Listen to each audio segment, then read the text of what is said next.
whatever I can find. 'Cause it's delicious. Where did it go?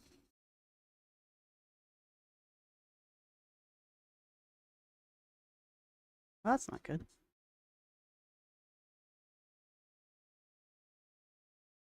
I'm pipetting like mad trying to finish my work before the actual chit-chat starts. Pipetting? You and my boyfriend. Who, by the way, schooled me on weighing things, so... I still think it's crazy talk. But...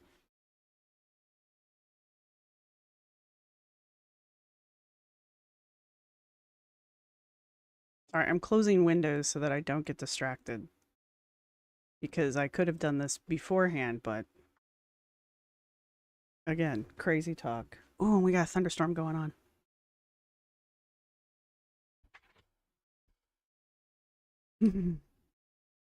Yeah. What's even worse, though, Baba Yaga, is he's right.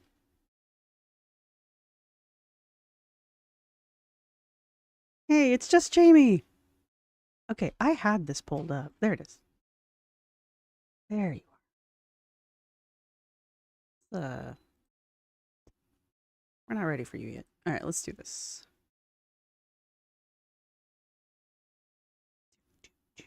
Don't you dare start. Oh. Not late to the party, am I? I'm only 5 days late. That's fine. I'm new to Foodie Beauty. Does she wordplay like ALR? Oh, man. Ecom? Ecom Journey? Is that it? That's a cool name.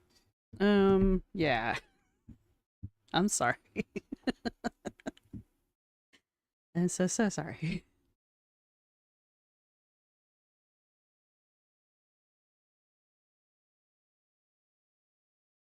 Oh, who was first?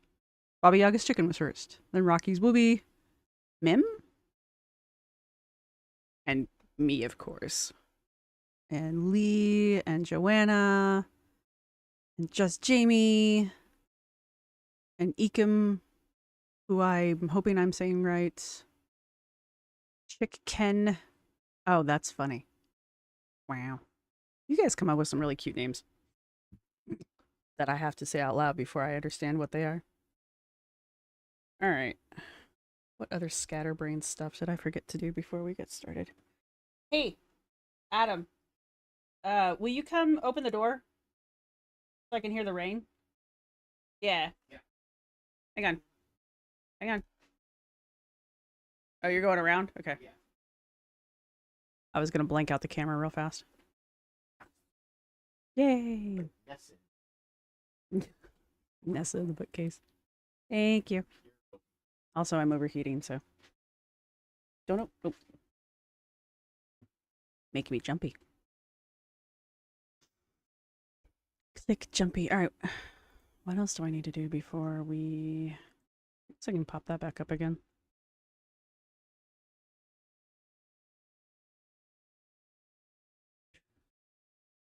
Hello, Smug and Smarmy. What do you say? My earpods. Good luck at the doctors. Hello, Susie Jane. Takahala is here. No, no. Taco Talia is here. Vicious Lee. How did you get through and I didn't see that? It's the morning and breakfast time before work. What time is it there? I never know what time it is anywhere, but it seems like 4 o'clock works better than 7, so it's gonna be a rough one, Joanna. Yeah, strap in. It's also long. It's not as long as the last... Which one was it? Victims of an Empath. That was like 2 hours long. I think it was 4.5 hours by the time I got done with it. But I try to say people's names correctly. 7 a.m. in Australia. That's not the worst. It's not 3 a.m. Hello, Cat C. 111 make a wish. Is it? Hmm? It would have been, yes. Time frame is way easier for you. Yeah, it seems to be a little bit better for viewers. I thought about even doing earlier, but I was checking times in the UK and Australia, and it was like 3 a.m. And I don't want people to do that.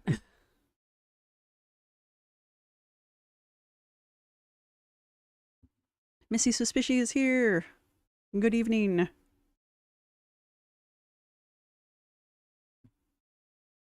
Okay. What is that noise? Oh, I do this every time.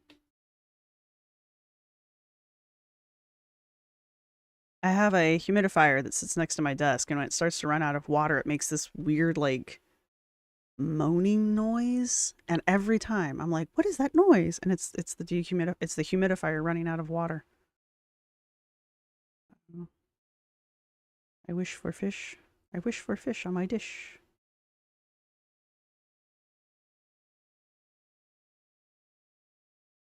There's like a whole rhyme that goes along with that.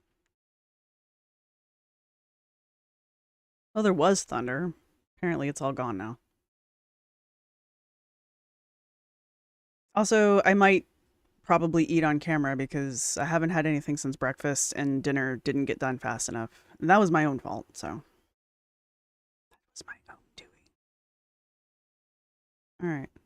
The goal is to not click on the Sims game, which apparently is still live. And to stick here where we need to be.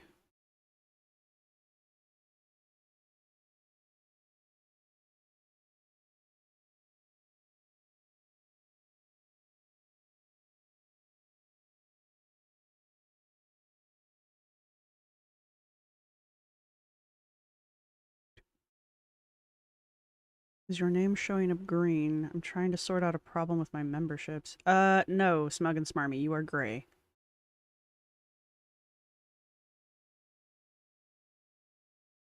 Yeah, the daylight savings time is kind of like a rolling thing for those of us who unfortunately have to do it because reasons.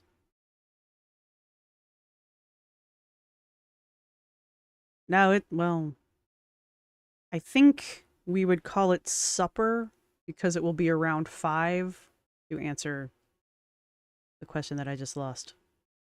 Oh, Catsy. Yeah, I guess we would refer to it as supper here. Dinner is usually later in the evening. Supper is usually earlier for those who care. It's like the difference between tea and dinner.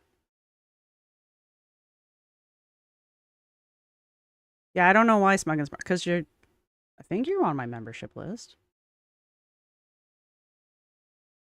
Courses this weekend because we got to be different. Yeah, I lived in that state.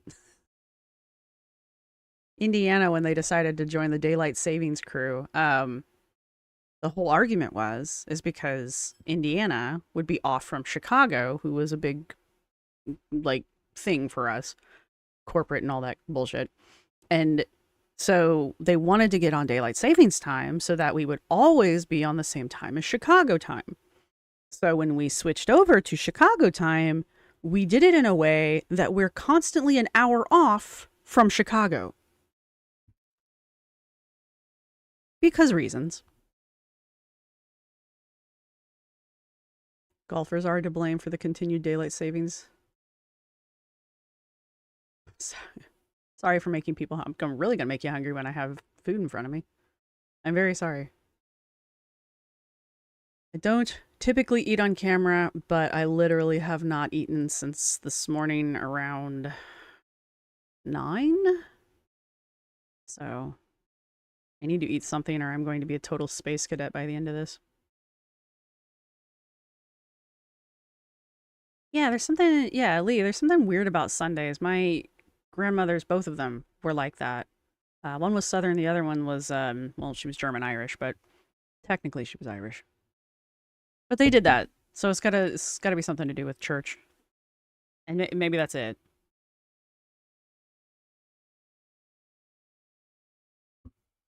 Arkansas. All right. We are 10 minutes in. Probably in another 10 minutes, the alarm will go off. I will have a too hot bowl of food to eat. Yeah. Yeah, they're not on the same time.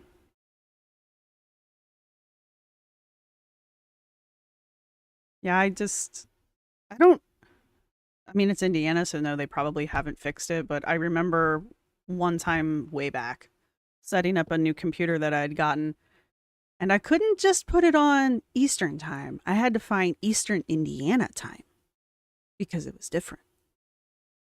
I don't know. Not living in that state has been a great thing.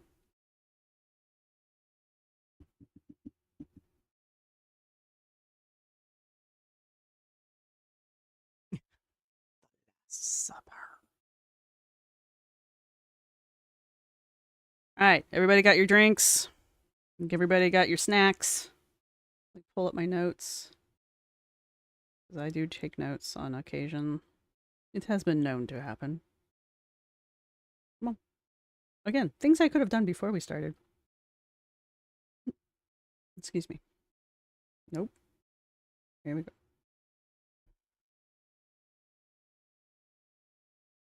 Dear Evernote. Why is your battery so low, Evernote?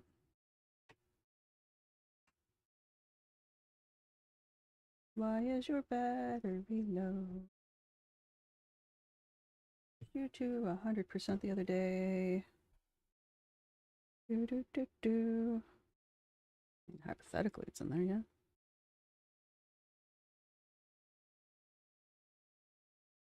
There we go. Do do do. What do we got?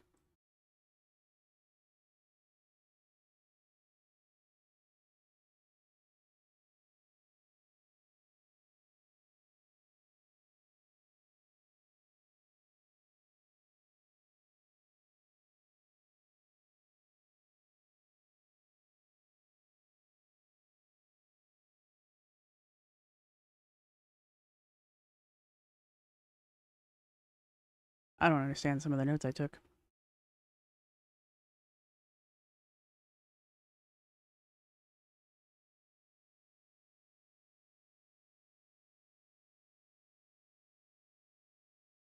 I mean, most of these I understand what I'm saying, so. There goes the alarm.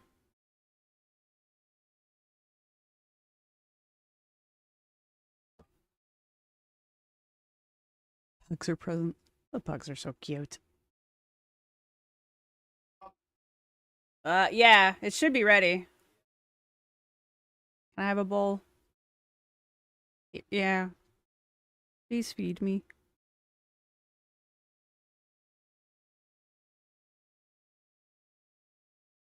Oh, there we go. There's the thunder.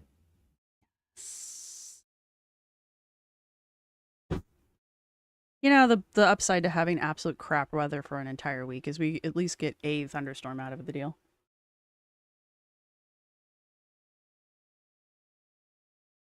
My main pug is Chilean? No. Sicilian? Wait, help me out there. Like sour cream with it or anything? No. Other than it's like steaming hot. And then, now that I have my food, it's gonna sit here for like 10 minutes before I can actually eat it because I can't eat hot food. I'm special. Oh, that smells good. Oh, yeah, I did a good job. All right, let's jump into this.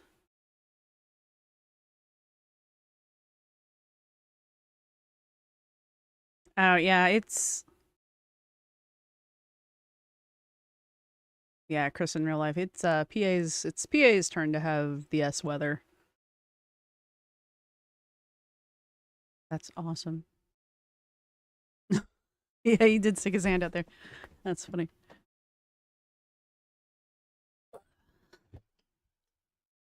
I'm gonna pretend like I know who Celia Murphy is, but I don't. Killian. Oh, it's a hard C. My bad. Sorry. Look, I come from the place where they call it the Celts, not the Celts. All right. for realsies, we're going to get started. So, this is The Shattered Reality of Foodie Beauty, Episode 2, by Mr. Snowflake. I think I watched his birthday well wishes to Foodie. I do believe that this was released. Was it released to members on her birthday, or was it released to all subscribers on her birthday? Because I feel like the kick in the pants would be if it was released to all subscribers on her birthday, because we all know she took that well. Though I don't think I've heard her go on a rage rant, but somebody was telling me, I don't know how true this was, that Foodie's account got blocked or something. So I don't want to watch it alone. So I'm guessing that around the time that this got released, I don't know if Foodie was able to post anything, but if her account did get struck, I'd like to know for what. But are we talking about Peaky Blinders? Scratch. But yeah, so if you guys know anything about Foodie's account getting struck or whatever, or if that's just a rumor, because she was also traveling back to Canada, so she could have just gone dark because she didn't want us to know she was traveling, because that always works. Whatever. All right. Hi everybody, and Hi. welcome to episode 2. Dang, Mr. Snowflake's broadening out there. Good job. Episode 1, I quite liked. Started off nice and silly, got a bit more serious as we went on. I didn't think there was anything in there that would make Foodie rage. Can you guys hear him okay? Can you hear the video okay? Defending herself against another YouTube.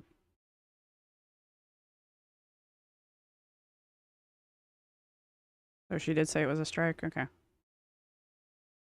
Defending. And what did the... Don't tell me. It probably had to do with something awful.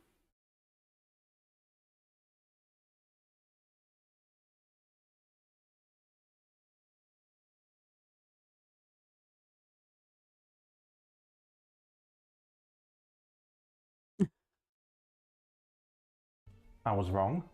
You're talking about things that happened literally 20 years ago. As you also do frequently. Good old Off of milk the tea haters reacts. And off of the same 2 women with eating disorders. What about that? Hello, Amanda. Welcome salam. I'm also not here for the whataboutisms. I don't care. So here's the thing. I don't care.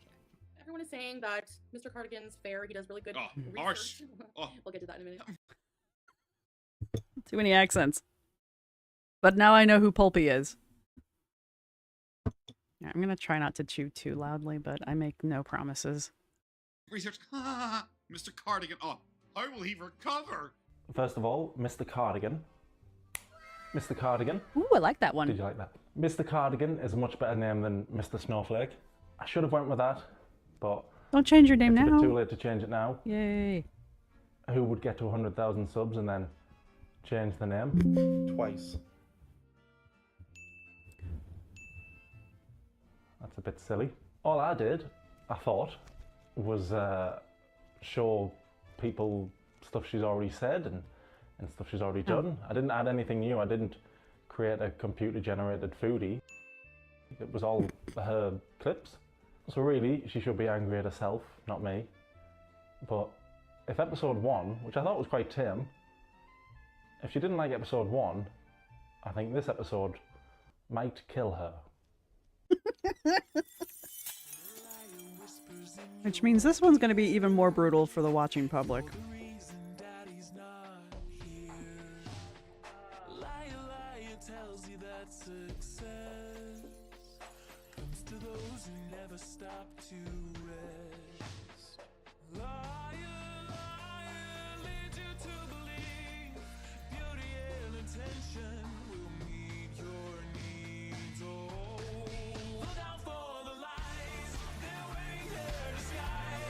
Yes, I can turn him up. Maybe. Alright.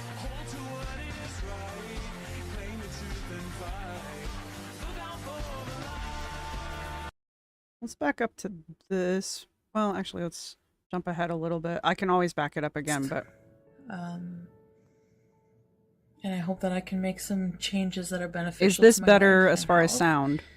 And I say that every year, but you know what? Maybe one of these days it will just click. Maybe it will really happen. In our first episode, we saw Foodie tell us all sorts of things. She told us how she tried to convince her own mother she was about to end her own life. She wasn't really going to, that was a lie.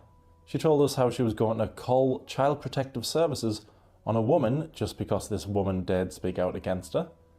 She wasn't really going to, another lie. We saw Foodie blame everything bad that happened to her on fat phobia. Definitely not true. Cool.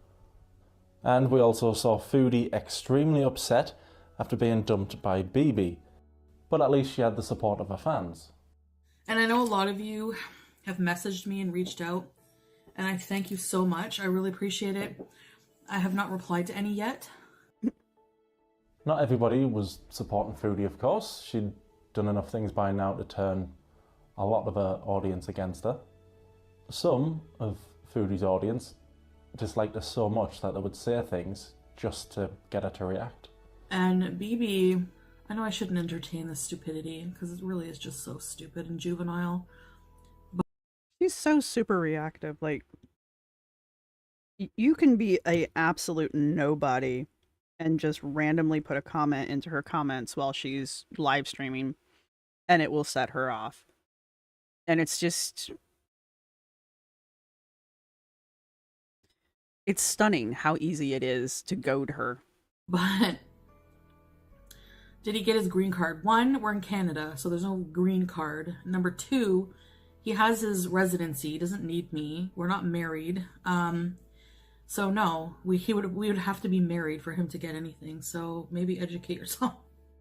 One thing I kept seeing when I was researching this woman was that her dad was also her uncle, or funkle, as people kept putting it. That's my dad holding me. That's my grandpa. That's my dad. I assume this isn't true. I assume. But people would say it just to get a rise out of it, and she would bite every time. Imagine Foodie biting. Beauty bite. Anyway, Foodie being dumped by BB. What was she supposed to do now? Well, she could, and would, move in with Jimmy Bunker, lookalike, and the better looking of the two, Pete's. Hey, don't encroach your arm on my side. But most of this is your side. I'm hangry. Welcome, Chris. It's okay. Be patient, Belly. Be patient. Pete's over there. He's very, very tired from lugging in boxes. Hey guys, hey, how are you? Before we eat... Hello, Curvy Asparagus. Oh, you can dig in. What, are we supposed to say grace? Do you like your house I made for you? You made? Yes, I cut out the door and the window, didn't I? No, I did that. It was nice to see It was Foodie me. alongside Pete. I did that. We'd already had about 4 years of just listening to Foodie's interesting stories while she stuffed her face. So it was about time we got a fresh face. And Pete's was definitely a fresh face. Hi guys, welcome back. Welcome to the video you've all been waiting for. Hi. Oh, it is smooth. Did you use shaving cream? Oh, yeah. I did wash my hands. Oh. Not gonna lie, I did not like when he shaved. Don't like it. It was too much new. Just, you know. Having Pete's as a secondary character in her videos didn't just mean she had a mukbang buddy, it meant she could do more fun, creative videos for her audience. Hey Ramona, what's up, girl? My God, I'm freaking out. Here, a prison bus crashed while passing through our town. There were no survivors, but the body of serial killer Smiling Pete was never found. I liked this. I liked when she tried to be creative like this, and I really wish she had stuck with it. Because she does have kind of a creative streak to her, and it's just wasted. I'm totally freaking out. They're telling everybody to lock their doors and stay inside. Be careful, girl. Good riddance.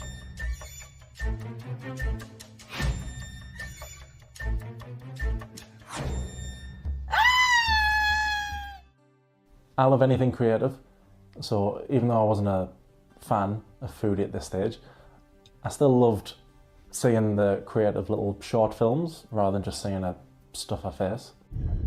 I just love going for drives, especially when it starts getting dark out. You never know what you're going to see. Don't you think so, Ramona?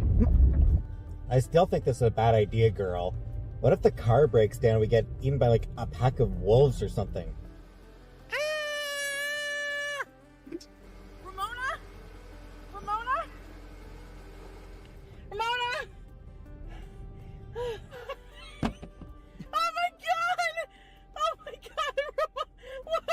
Ramona! Ah! Take that, Sailor Moon. Foodie may have been in a new apartment, but she was still the same old Foodie. My health is crap. I'm sure you're all aware of that. So about 5 days ago or so, I noticed a little painful lump developing on my fupa. The thing on my fupa started leaking. So it was leaking this bloody, gross fluid that smelled bad. So moving forward, that's what I'm gonna do. I'm gonna be focusing on clean eating. I really want to see what life is going to be like for me on the healthy side of things, because if I keep going with all of these health issues, I won't be here for much longer. Can I try the I wondered if I should try eating during this. Lessons learned. Except I'm hungry. Korean barbecue cheeseburger with one patty? It is ridiculous that an overweight person is told what to do or what they can and cannot eat. I've turned comments off again. I'm keeping comments off. I don't know. I hope for a long time, because honestly, I'm so much happier when I don't have to listen to it. When I don't have to hear people judging me for what I eat just because I'm fat. Despite having done this Foodie cycle many times by this point, she still hadn't learned to stop sharing her journey because she was only going to fail immediately. So she was more than happy to listen to the comments saying, "Well done, you've got this, you look great dancing." I've thrown myself now. But as soon as people started calling her out for eating crap, literally sometimes a video after she'd been crying about how she's killing herself, she didn't want to know anymore. I don't know how she expected anybody to be invested in a journey and a channel if she just kept failing the very next day.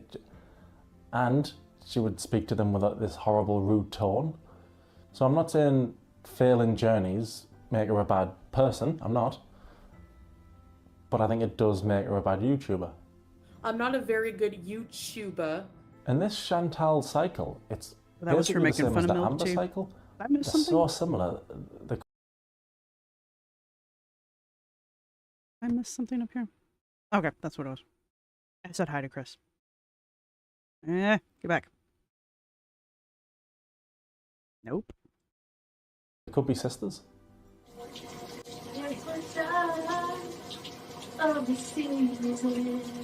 I think I did it again. I made you believe.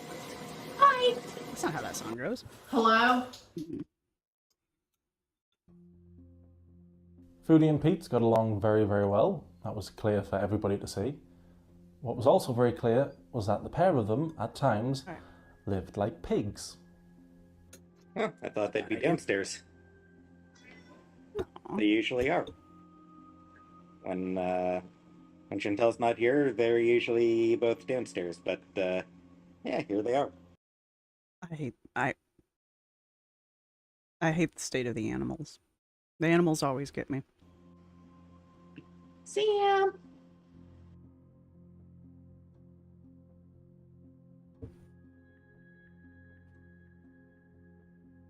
How do you do this? Filthy carpets, clothes, crap all over, full open bins. It was absolutely minging. And I've seen messy houses before. Every time I go to Jimmy's, I see a messy house. But Foodie's Why you gotta come for lack of Jimmy like that? hygiene had reached heights I've never seen before. Oh, I remember this damn pot. R.I.P. pot. I can't imagine treating my cookware like this. Oh no. That's gotta go outside. It has spores. Audience was members mold. started to show concern for the Jesus cat's well-being, but more on that in another episode, Foodie. And I know Foodie loves watching these episodes, and she likes to try and defend herself from her own videos. I don't know how she can defend this one because the apartment was minging. And it wasn't just a one-off that I'm showing you to try and catch her out. It was regularly. So he is saying mingen. What is that? I'm assuming from context what it means, but... Minging. And everybody thought it, not just me. Maybe I don't know from context. Everybody watching thought your apartment was gross. So be angry at everybody else, not just me. Be angry at all your audience. I don't know how many of you follow Shani for Christ, and I highly recommend you do not do that. But those of you that did follow her, I don't know if you guys remember when her and whatever her husband's name was got kicked out of the house they were in, and someone else went in and did like a documentary kind of style walkthrough, and the house was beyond words disgusting. And this is not that level, but it is pretty fucking close.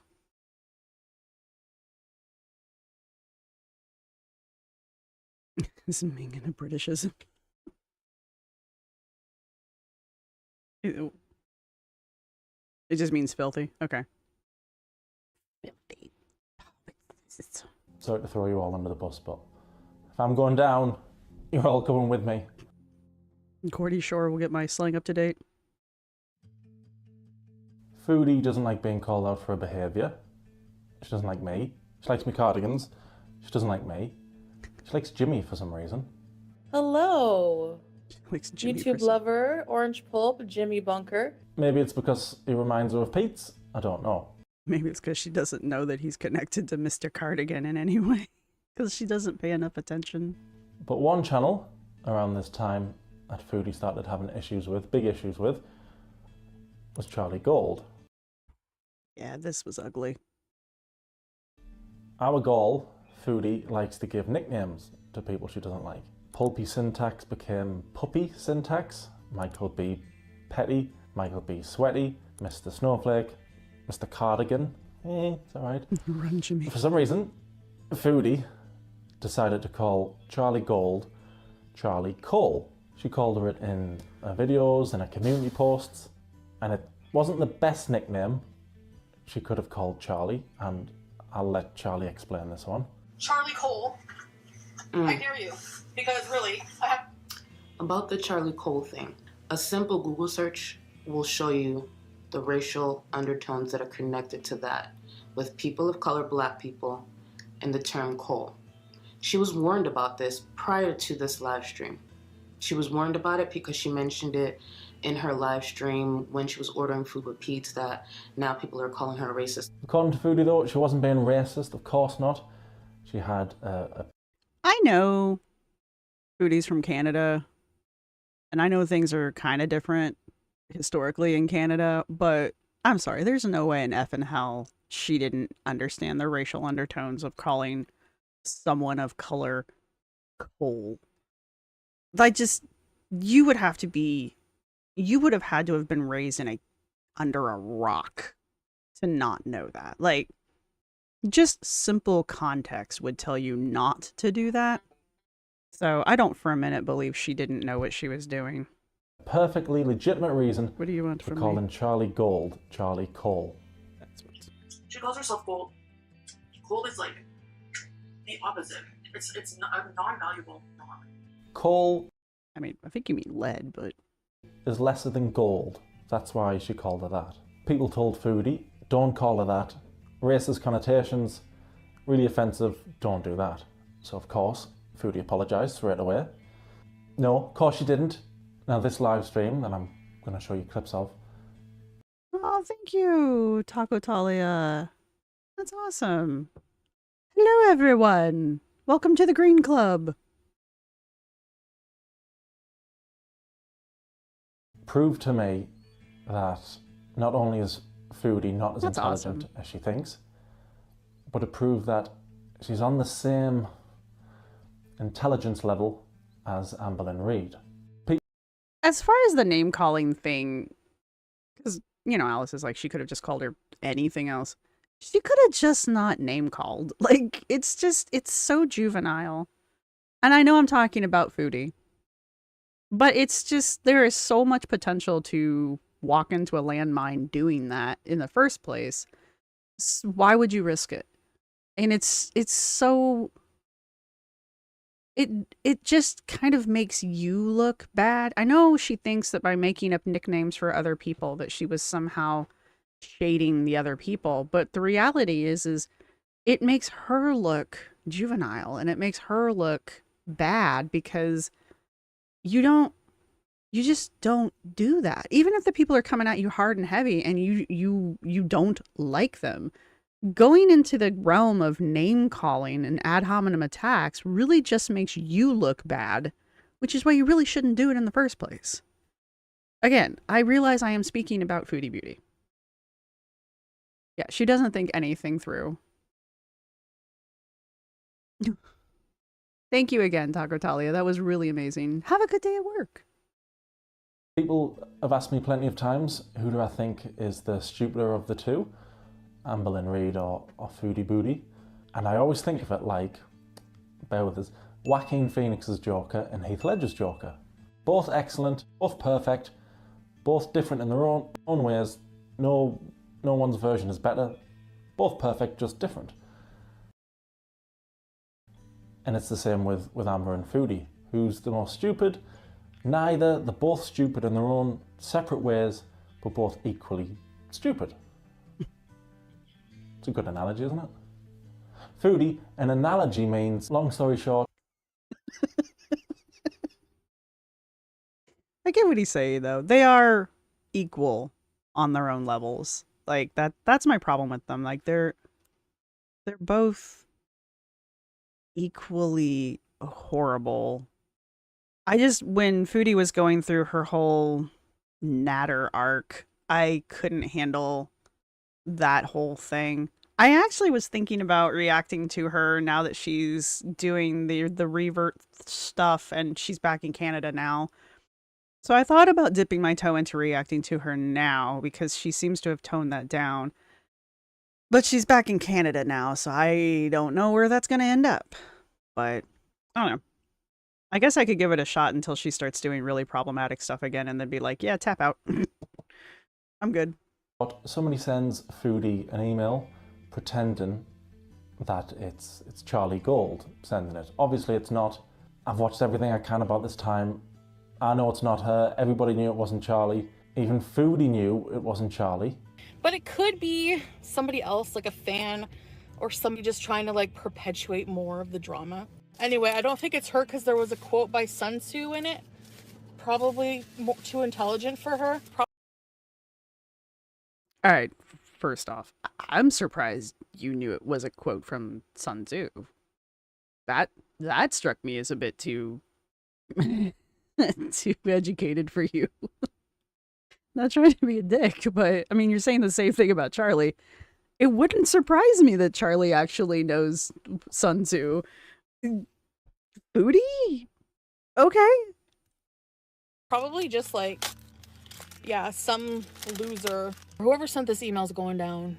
It could be posing as her just because they want drama because they're stupid and boring. But even though she knew it wasn't Charlie who sent this email, she just couldn't help herself. I knew she was a criminal. Yeah, Foodie is more actively malignant than Amber. Amber stumbles into shit. Foodie seeks it out. I knew it. I can tell. I'm a good judge of character. Picture her writing like this. You better watch it because... And she put my mom's full name. She doxed my mom. Like her address and her phone number. I knew she would play dirty like that. If she's just sending the email to you, how is she doxing anyone? I mean, it's terrifying to see somebody put personal information into an email that you don't know, but so I get that part, but I assume the email got shared with community, and so there you go. Only a matter of time till her true colors, because she's a piece of... Foodie, you already said it's probably a troll. What are you doing? Charlie Cole, I dare you. Because really, I have your threatening email.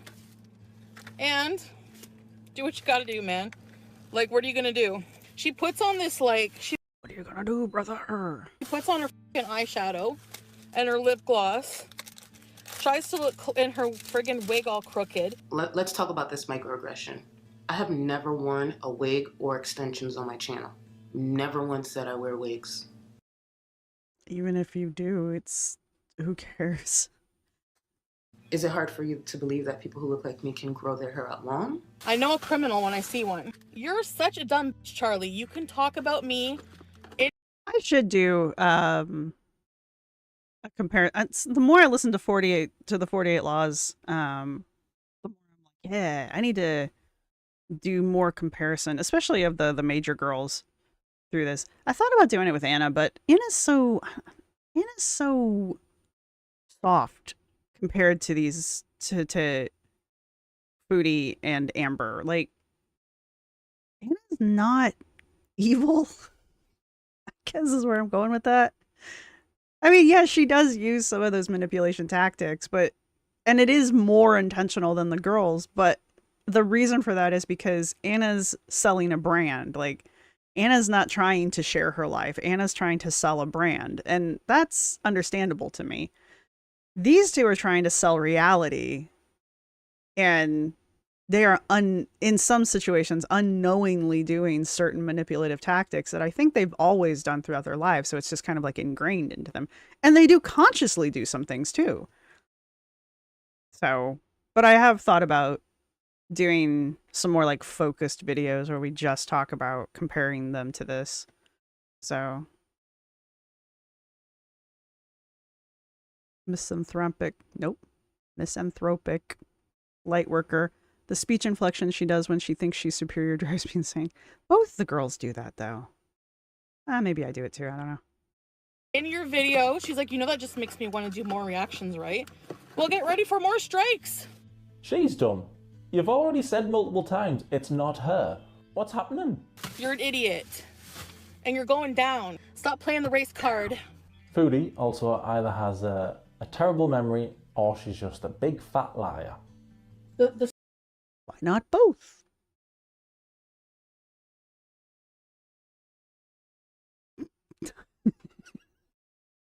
Okay, first off, Lee, I agree. Secondly, Diary of a Becoming Fatty. Wow. I mean, the book is banned in prisons? Catsy? The 48 Laws of Power by Robert Greene.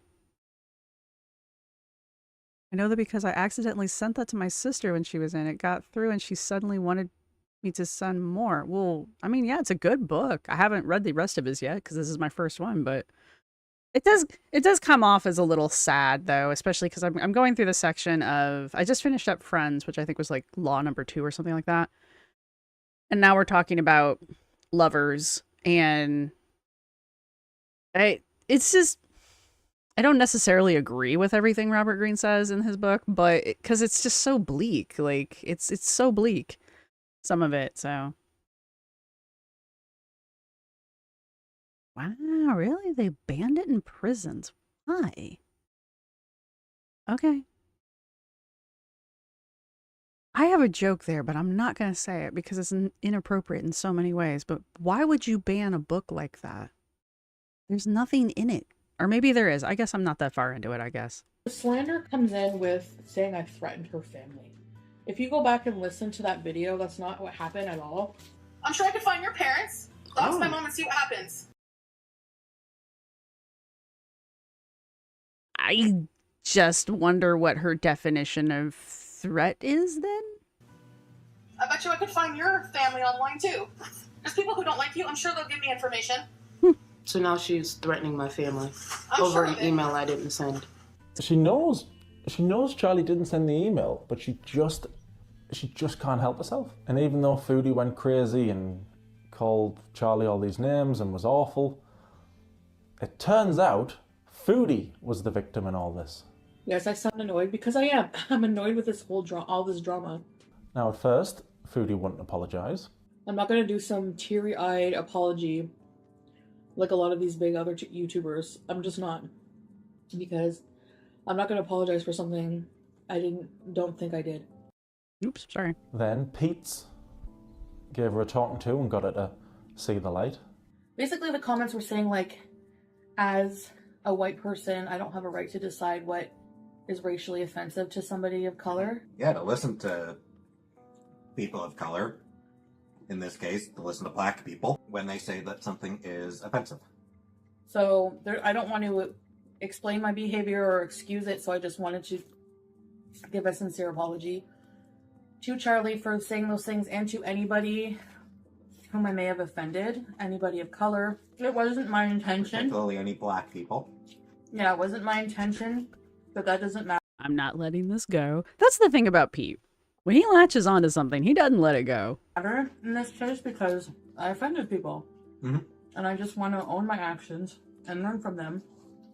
Hi guys, I just want to say that there are a lot of accusations of me being a racist because some things I said to Charlie Gold. At the time, I called her Charlie Cole. It was impulsive. No, it wasn't. She called her... Fine. Stop trying to make sense of it. I'm good time. It was impulsive and out of extreme anger. I also threw some other insults at her as well. Low blows. Being totally honest, that'll make a change. I did not think of Cole in relation to her colour or race at all. Really?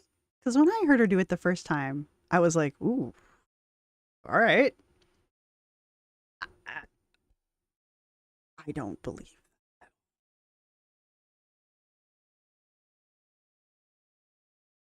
You will never convince me that she didn't think of that. And more as a word that sounded similar to gold, but was not as valuable.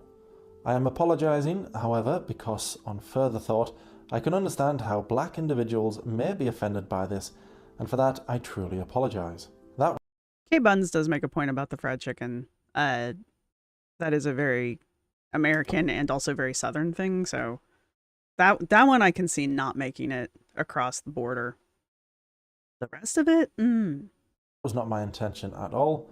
I did send Charlie a private message apologising for the insults, as I consider them to be a low blow, and even if I am being insulted, I never want to hurt others with my words and feel terrible. Great, she said something highly offensive to many, but then she apologised.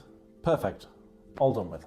Almost a Canadian. Sorry that I ever explained myself for my comments about Charlie, about calling her Cole, because I wasn't being racist.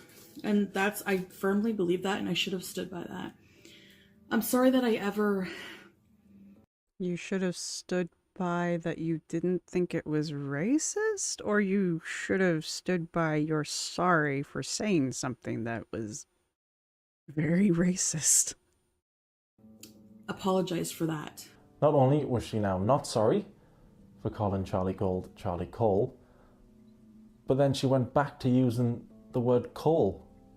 I used it in my most recent post saying Charlie Cole because that's how black Earthers, that's... No, because you're ignorant and you're racist. The fact that Chantel was educated on why that is racist, she has filmed, 2, maybe 3 apology videos that she had to take down because at the end of the day, she never meant any of them. So for you to now go on your public platform once again and call me Charlie Cole, it's because you are racist. Just say you're racist. I really, really like Milk Tea's take on all of this. I love Milk Tea's take on everything foodie. That is the only channel I consume foodie beauty stuff through. I don't really consider this consuming foodie beauty stuff because this is more of like a documentary kind of a thing. But as far as the day-to-day foodie meltdown stuff, the only channel I watch is Milk Tea Reacts. So, and I wasn't around at the time, so over to you, Milk good luck getting the child to school. Tea. I'm sorry that I ever... Oh, that wig looks nice. Apologize for that because I know I'm not racist. What you know and what you said are two different things. You knowing your intentions does not change how it sounded, and that was a lot of the point that people were making. They're saying this has racist connotations. And if someone is telling you that, somebody of color is telling you, hey, this is offensive, white people in general don't get to decide what sounds offensive to people of other races. That's my major problem with this. I can believe intentions differ. Sometimes people mean to be, sometimes people don't, but you don't get to turn around and say something isn't offensive if someone's telling you it's offensive. I used it in my most recent post saying Charlie Cole because that's how black is your soul is black, not the color of your skin. You're using it that way now, you weren't using it that way then. You can't retcon this. I don't want food. But I'm going to try. I think it's interesting that Foodie felt like she could walk it back, but not take it back.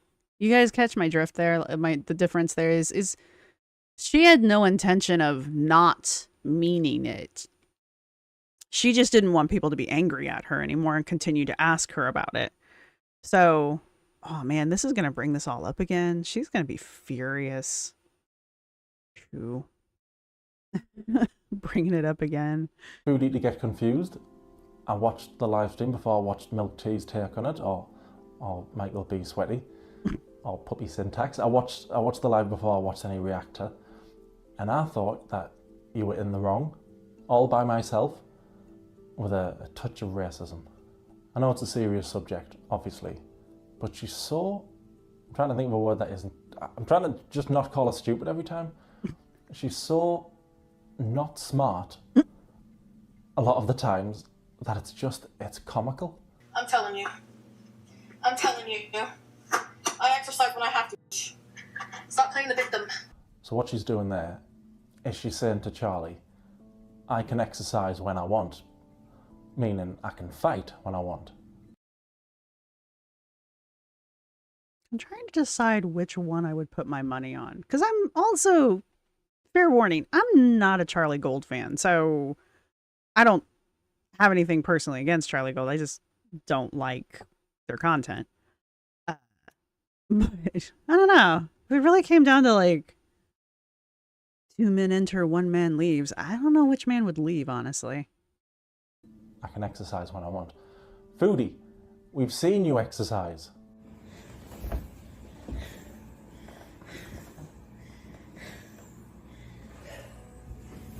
Oh, jazz. Nothing important.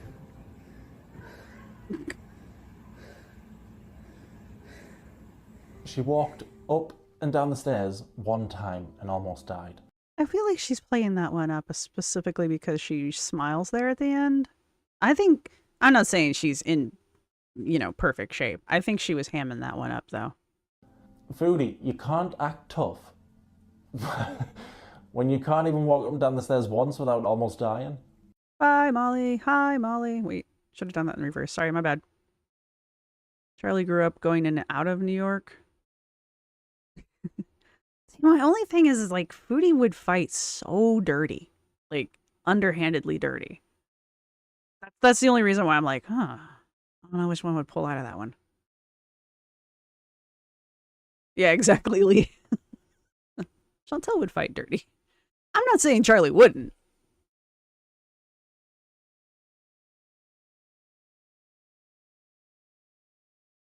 I mean, honestly, all Charlie really would have to do is just not get hit and just let Chantel wear herself out. Like, it wouldn't take long.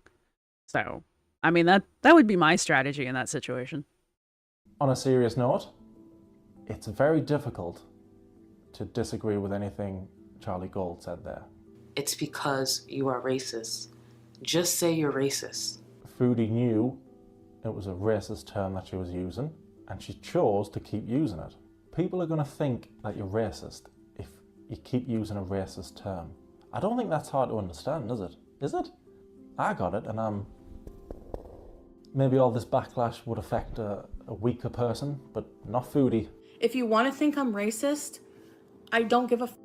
Oh, well, that's handy, because most of your audience now think you're a racist. Good job, buddy.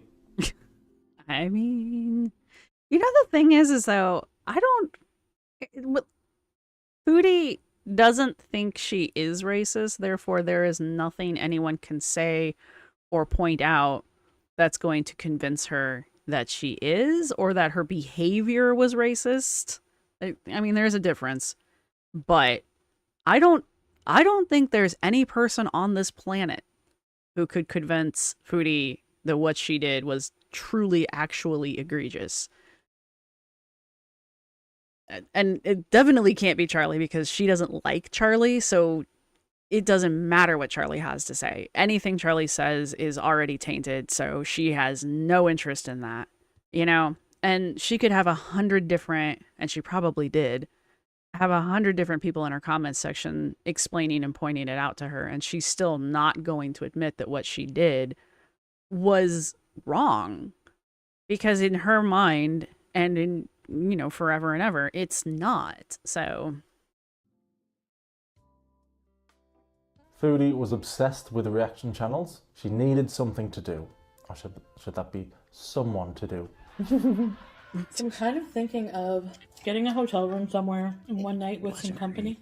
Like a one-night stand. And I want it to be good. Like, I don't want to waste my birthday on crappy sex, So I guess my fupa's healed. Oh, that's good. I was wondering. I was thinking Were you? Of getting a male escort. It's been so long.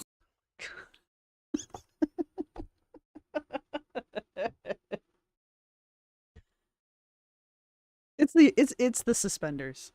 That's what's making the picture. I know his head's just grafted on, but it's still kind of funny. Since my whole days, like, I googled male gigolo. In the end, she wouldn't hire a male escort. Sorry, Jimmy. Instead, she would try something else. So I signed up for Tinder again. You won't believe some of the people I got the pleasure or displeasure of talking to. There's this one guy, he was so hot. I mean, Tinder. Yeah, Tinder. This guy was really buff, like super hot. Like, he looked like a model, like an Instagram model. He probably was. He had white teeth. And I was like, ooh. He's probably a bot then. It sounded too good to be true. I thought I'd give it a shot. So he messages me. I mean, it's kind of a turnoff for me when a guy's so like, he had more pictures on his profile than Kim Kardashian, okay? We're talking, and then he says to me, look, I follow Mr. Snowflake's Instagram, and these are not the pictures on his Instagram. Let me just put that out there. Some of those are just incredibly creepy, in a good way, but creepy. Yeah, sorry, her mukbangs are... me. I like a big girl. I like to do a big girl, is what he said.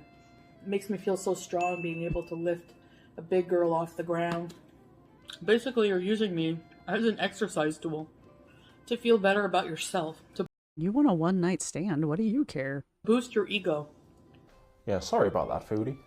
He says to me, can I have sex with your fat rolls?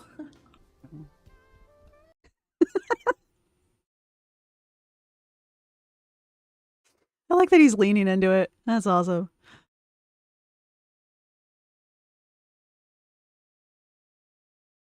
To be icked out by I can't do it for eating.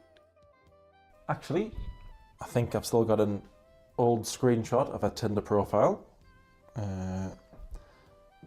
No. No.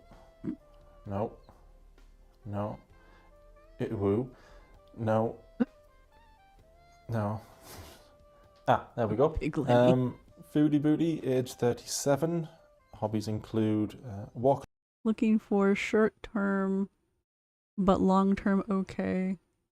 Up the stairs, then almost dying. Saying racist things for the lols. Abusing my cats. You can see why I was so into her. She would start to meet some guys. The first one to kick this off was Frank, a subscriber who just happened to be in the area at the time. Most of her fans were on board with this. One person really wasn't. That was a moderator she had named Karate Joe. I'll be okay, Joe. I'll be okay. Joe is the angel on my shoulder. Karate Joe. That's a fun name. I bet he's a cool guy. Nope. Remember him for later. Yeah. See, this is around the time I started not paying as much attention just because it was weird. I do remember she had like a couple really obsessive fans, and he was one of them. I'm gonna mess up my hair now. Whee! There we go. Y'all are having a good conversation in the comments section over there. Okay, Frank, if you want, I'm in the parking lot, like beside Chat Time Tea, right across from the Petro Canada. In my opinion, and it's just an opinion, it's not fact. Keep your panties on, Foodie. For now. Ugh. In my opinion. You're gonna eat those words later, Mr. Cardigan. Meeting this stranger. Don't want to be mean, but it felt like. I would also like to point out the music that's playing in the background is like adult alternative light jazz, like something you would expect to hear in a really cheap love hotel. Just, it's the ambiance of these that crack me up. Like, she was meeting him out of desperation to be with anybody. He's here? Where? Come into my car. Come in! Here's Frank! This is going to be weird, isn't it? Guys, what's up? It's Frank. Meeting this guy, meeting this stranger, was completely fueled by her desperation for attention. Nothing would come from it.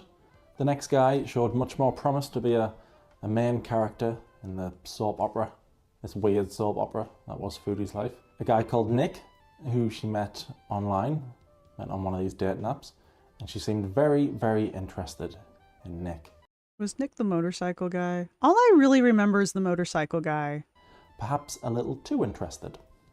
And when he got in the car, he's like, hi. Anyway, he gets in, and I grab his face right away. I'm like, you have the cutest face, and I'm so glad you have nice teeth. Grabs his face as soon as he gets in the car. Why are these people getting in her car? Like, why would you want to be in a enclosed area that could potentially be locked and moved without you doing anything? Why would you put yourself in that sort of a situation? And I guess maybe I look at this completely differently because as a woman, I would never in a fucking million years do something like that unless I know you. The fact that men will do that on the off chance that they're gonna get laid blows my goddamn mind. Why would you put yourself in physical danger just for that? I don't care how hot it is. It makes no sense to me. I thought she acted a bit weird with him, but apparently it worked. Oh, we made out. But it couldn't have gone that well because he immediately blocked her. I'm not over Nicholas. I know it's messed up. I met him for 15 minutes. I really, really feel like there was something there. It's a gut instinct. 15 minutes? She only met him for 15 minutes and she's this obsessed with him. 15 minutes in heaven. I texted him because I'm blocked everywhere. So I texted him like a loser out of desperation. Like, I feel like I need to get into his house. I vaguely remember this obsession with this guy that she only met for like 3 seconds. I vaguely remember this. Get inside his house. All this time I've been worried about the strangers online. It's the strangers that needed to worry. Like, I don't need to know what he's doing every day. I don't need to know, you know what I mean? Like, not that kind of thing, but I know he blocked me. But, so, I don't really care. Jokes aside, I don't know why I do it. I did start to have a bit of sympathy for her here. I know, I'm sorry, I don't know why I do it. I do know it's because she just came across so desperate. You can have... Well, Milk Tea Reacts actually talked about this one time. She said she felt sympathetic for Foodie. I forget over what exactly, but later on she was like, look, let me explain what I meant. And she's like, I think maybe I felt empathetic towards her not sympathetic, but I think you can feel sympathy towards people as awful as Foodie and Amber. And I think some of that is because they're so awful and they don't get it. And because of that, their lives are so much more difficult than they need to be because they don't understand that they're like the cause of all of their problems and they'll just never get out of their own way. And I guess that's actually pity. But I still think, like, even knowing what I know about both of them, there are moments where I'm just kind of like, oh man, you know, because also in the back of my head, I'm like, well, maybe that would be the thing that would like flip the switch, you know, maybe that's the thing that they needed to get on the straight and narrow. So I don't think you should feel bad about it because it's not like you're charging in and becoming an Am baby or a or a Beezer. You know, it's not like that. You're not charging in to defend them. It's just for a moment you're just kind of like, I kind of feel that in my feels. So, I mean, we all know what it's like to get dumped. We all know what it's like to go on a date that you thought was an amazing date and then, well, not necessarily get blocked, but maybe ghosted. I mean, we all know how that feels. Excuse me. And it's that desperation of Foodies that I think, yeah, like Lee says, played a role in the next horrible situation.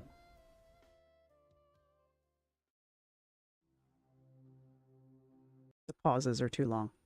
So the Egyptian guy is very, is it like, I don't know if it's like all Egyptian men, but he's very pushy, like bossy, like tells me what to do. He got mad at me because I didn't want to go over like yesterday.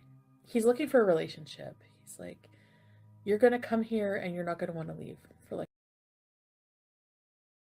Nothing about this ever at any point. This was just red flags from day one. And look at her. She is 100% into this. She thinks this is just awesome as hell.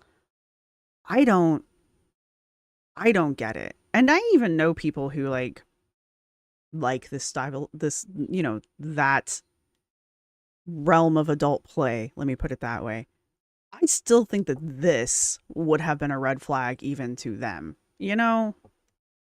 Like a week. And I was just, he's like, he asked me to move in with him. He's like, come over right now. I'm like, I need to sleep. He's like, we'll sleep together. He called me. I woke up. There was like 18 missing phone calls on my phone. He's bossy, aggressive, tells her what to do, gets upset when she doesn't come over.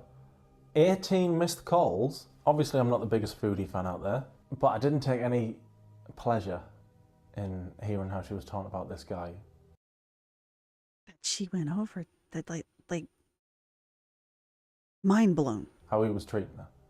Every time he called her, for some reason, I felt really anxious. So, oh no. That's the Egyptian That's a very happy ringtone. guy. Okay, I gotta go. That guy is so pushy. He gets so mad. Look at her. She's like 100% into it. She's like, this is hot. He sounded awful. So why was Foodie, this grown woman, allowing herself to be treated like this from a guy who she didn't even know? I think that's the part that blew my mind more than anything. I know this. I've said that at least 5 times in a row now. But, you know, you go from the relationship she had with BB, which was an average relationship, you know, it was like any other relationship out there. And then and her friendship with Pete's, where she clearly had the upper hand, even though Pete's was, you know, lippy and all that. I mean, he still had his own agency, but pretty much if Foodie said, let's go do something, Pete was like, yeah, okay. And then she moves in with Pete, and it becomes even more clear how much control she has over Pete's life, which was unhealthy. And then the guys that she chooses to date up to this point, they're all like one night stands and that kind of a thing. But she had them meet her, and she had them come into her car, not the reverse. So she's still trying to maintain the control and the upper hand. And then this dude comes out of nowhere and just starts ordering her around. And she's like, ooh, that's so hot. And it was just so weird.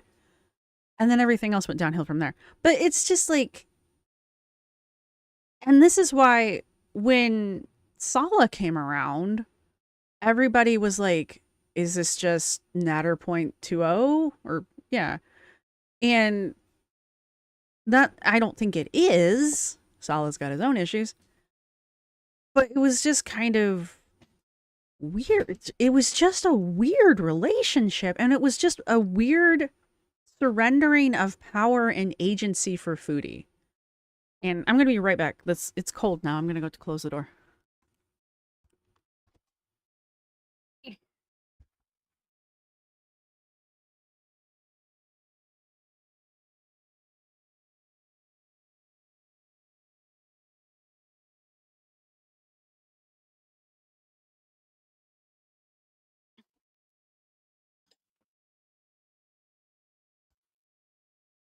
You guys, in like 2 weeks, I'm going to have a whole new setup. I'm going to have a recording space. It won't be big, but it will be a recording space. Not that that has anything to do with the door and it being cold, but I just wanted to share all of a sudden. It's the default Samsung ringtone. I never keep the default. I always change it, I guess. Yeah, Lee's point stands about what I was saying earlier. You stole your ringtone, Sam.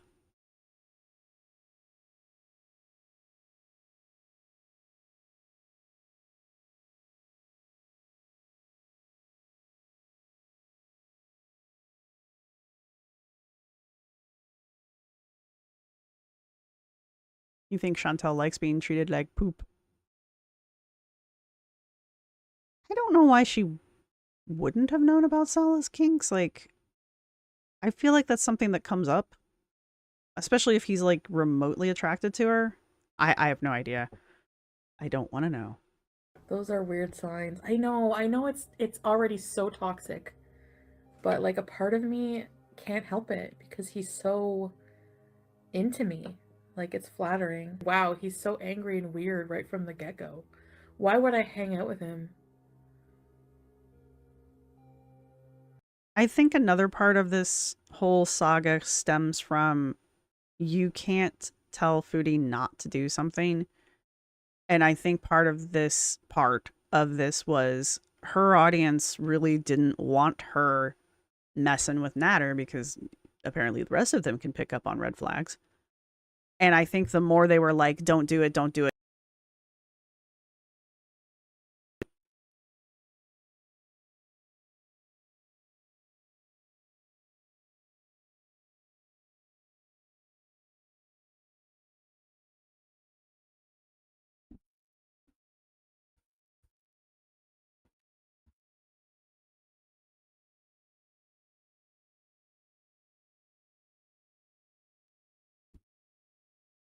Sorry, the plug on my mic foobarbed. Do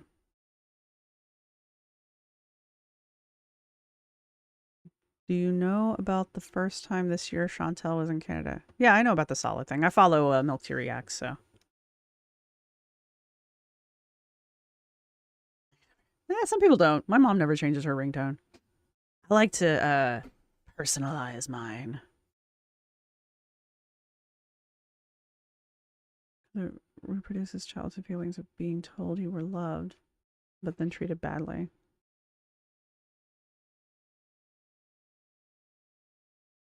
Oh, you mean Foodie going for Natter? It's reproducing childhood feelings for her. Also, I mean, not to be cliche about daddy issues, but also remember she's got not a great relationship with either her father or her stepdad. Because he's sexy. Need to get your eyes checked, girl. I obviously don't like Foodie Beauty. I don't think she's a nice person. But hearing about this Egyptian guy made me feel very, very uncomfortable. I did go over to the Egyptian guy's house.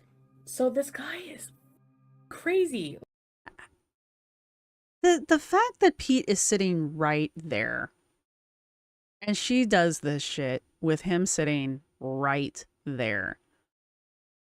It always just floors me the way she just treats him like an accessory and he lets her do it.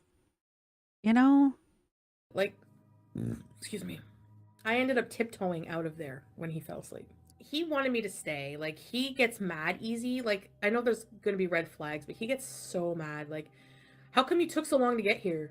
So to ease the mood, he starts smoking. He lights up this Moroccan hash and we get totally f***ed. And then he like I don't want to say this, but you guys are going to be so... I don't do this on a regular basis. I don't even do it really, but I did it for some reason. I did it and I did like, he busted out like a bunch of lines of cocaine. Ooh. I know. Like, I'm genuinely not trying to throw any shade. But it's a desperation. That's what I came across as. She's so desperate for attention that this horrible, aggressive guy, that's good enough for her. Like, I know people always say Amber copies her partners. Foodie did coke the first night because... Okay. Look. I do think these two situations are a little bit different. Amber absorbs the personality of whoever she's with because she has none of her own. Foodie was doing this because she wanted to be like a pick-me girl. And she didn't want to seem like she wasn't cool enough to hang. She strikes me, and this whole Natter situation kind of drives it home. She strikes me as the kind of person that you can talk into doing really dumb shit. If you do, all the cool kids are doing it. Don't you want to be one of the cool kids? Or you can't hang with us unless you do XYZ, so go do that. You know, she strikes me as the kind of person that falls for that, like peer pressure. She wants to be accepted and she wants to be cool so badly that she will literally endanger her own life to do it. This guy did it. I do think Foodie is capable of rational thought. This wasn't one of those times. Well, speaking of possessiveness, I was messaging on my phone and I think it was you. And he's looking at me and he's like, "Who are you texting?" So I didn't know what to say. I was just like, "My friends." He's kind of really rough. Like, he was rough at one point. So banged up and abused, but not in a bad way. See, he didn't abuse me. It's just that it's because I mark very, very easily because of my blood thinner. I'm glad that he cut that out. Thank you. Nurse, you have bites on your back? Yeah, he bit me a lot too. Now to add to the list of reasons why I don't like him, we've got Bruise in her.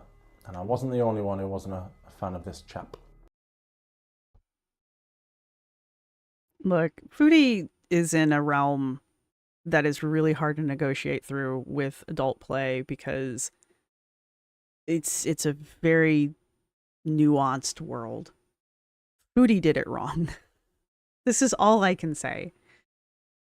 Because, like, I don't like the idea of condemning other people's kinks, basically, just because Foodie done fucked up. Okay, so, I mean, it's fine if you, the individual, is not into that kind of thing. That's fine. That's perfectly acceptable. But Foodie goes into this shit unaware, uneducated, unprepared. Natter takes full advantage of it, which just shows you what a POS he was. And unfortunately, now an entire community of people are like, oh, shit. You know? Anyway. That's just kind of how I feel about the whole situation when people are bringing it up. Like, there are people that like biting. There are people that like being bruised. It's all within consent. I don't know if this with Foodie that it was. I feel like with Foodie, it just happened and she didn't say no. That's not the same thing.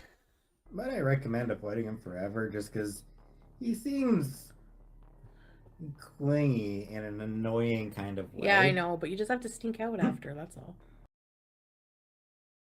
I mean, Pete's was the voice of reason this entire time, and I just feel really bad for him. Yeah, God. Anyway, dude sounds like a douche. What did you say? I said, you've hit it. Now quit it. That guy sounds... I don't like this guy.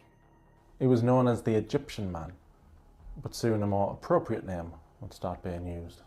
Mohammed? No, his name's not Mohammed. I mean, it's like one of the most common names, so... We'll just call him Boob Abuser. No, I'm just joking. We'll call him Dom. Let's call him Dom. Let's not. I hated that. I hated that from day one. I still hate it. We'll call him Dom, because he's a Dom. They'd only met once at this point. I wasn't a fan. Pete wasn't a fan. And they'd only met once. And I remember researching it and thinking, okay, that's day one, that's night one. What will day two bring? I didn't expect this. Sorry. Oh my god. So he's like, hey, do you want to come over tonight and go to an orgy? Like, apparently he knows these people. He has a friend that he works with who's from like Cameroon and has like, he has like a 13-inch appendage. He showed me a picture of it and I was like... And the more people that wander about Dom, the more defensive she became. On that note, I'm gonna go hang out with my cokehead boyfriend.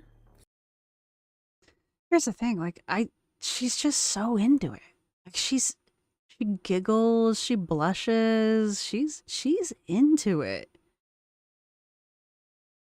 I don't think she really understood what she was getting into. I still don't think she really understands what she got into.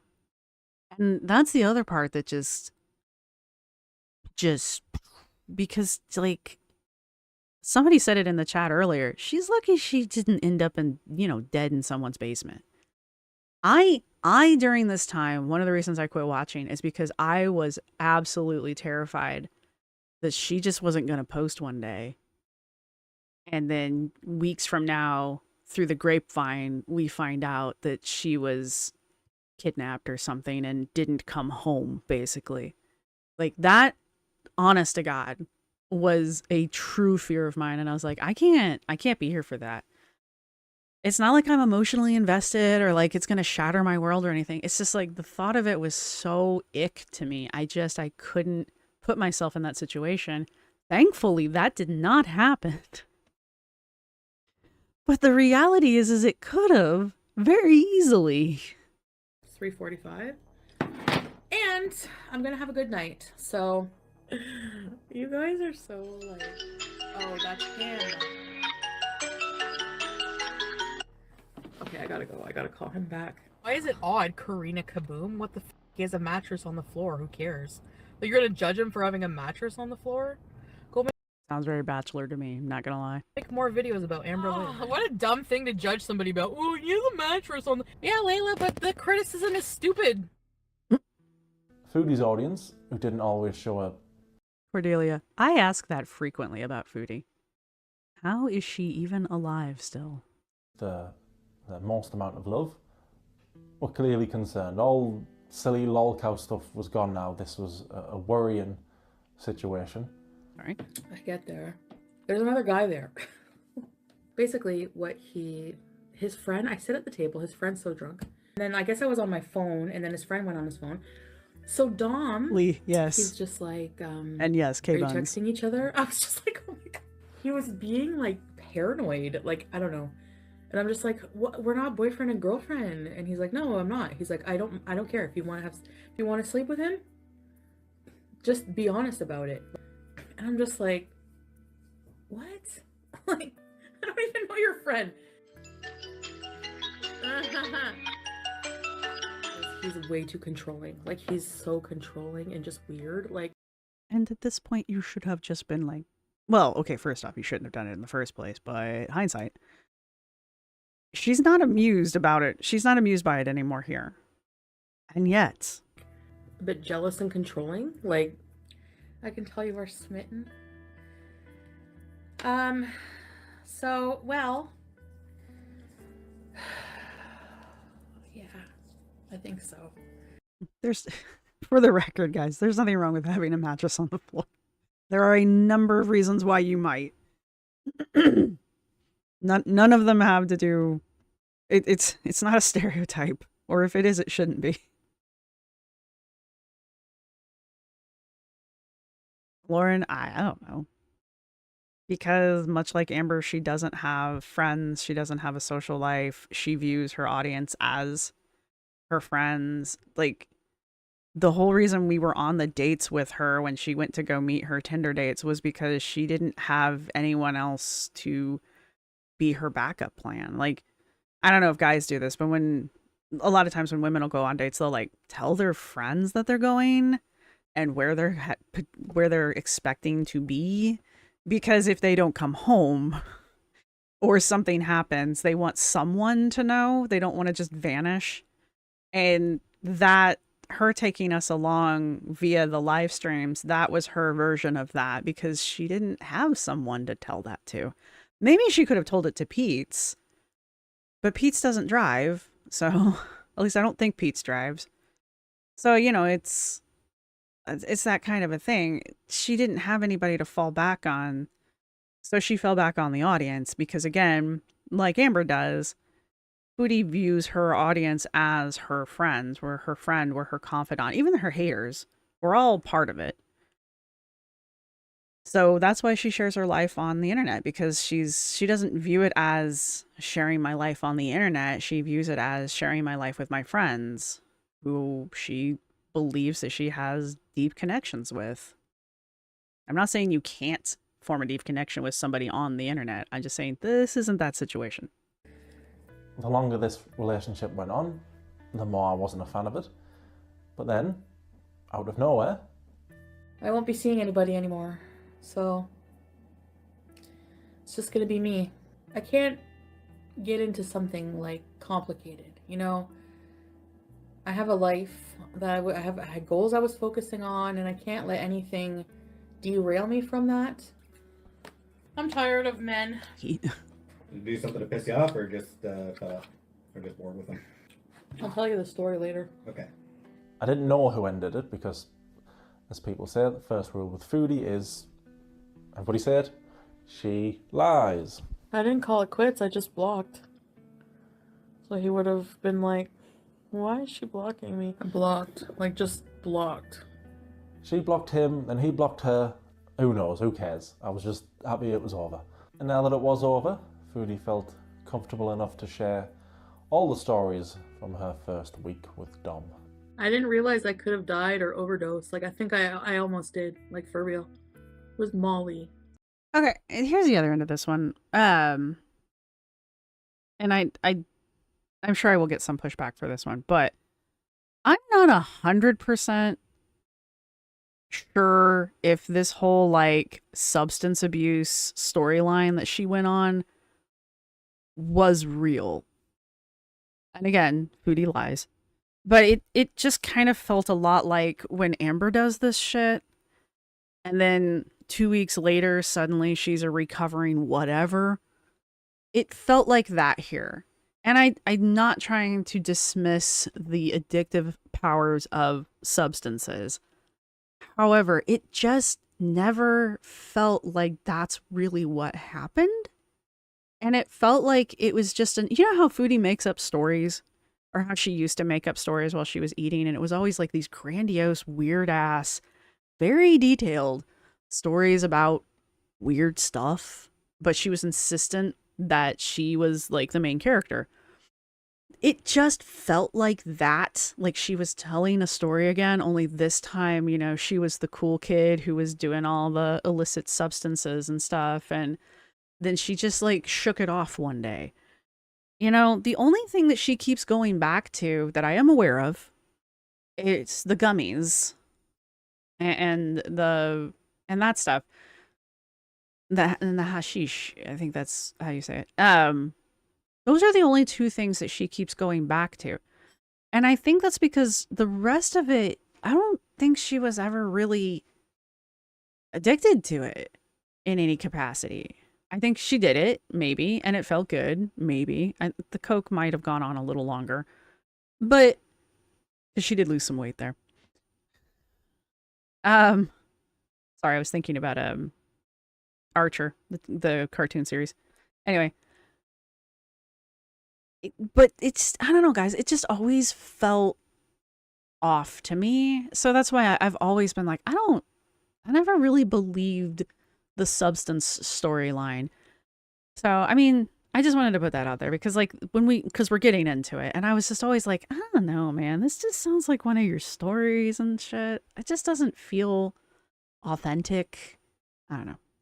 And I'm glad it wasn't. I mean, if I'm right, I'm glad I'm right because like that means that she never really did get like hooked on it. That shit can destroy lives, you know? Not, you know, whatever. Molly. Too much of it, like way too much. Now, because I'm a big boring square who wears snazzy cardigans, I had to Google what is Molly. That's not a joke, I did actually Google what is Molly.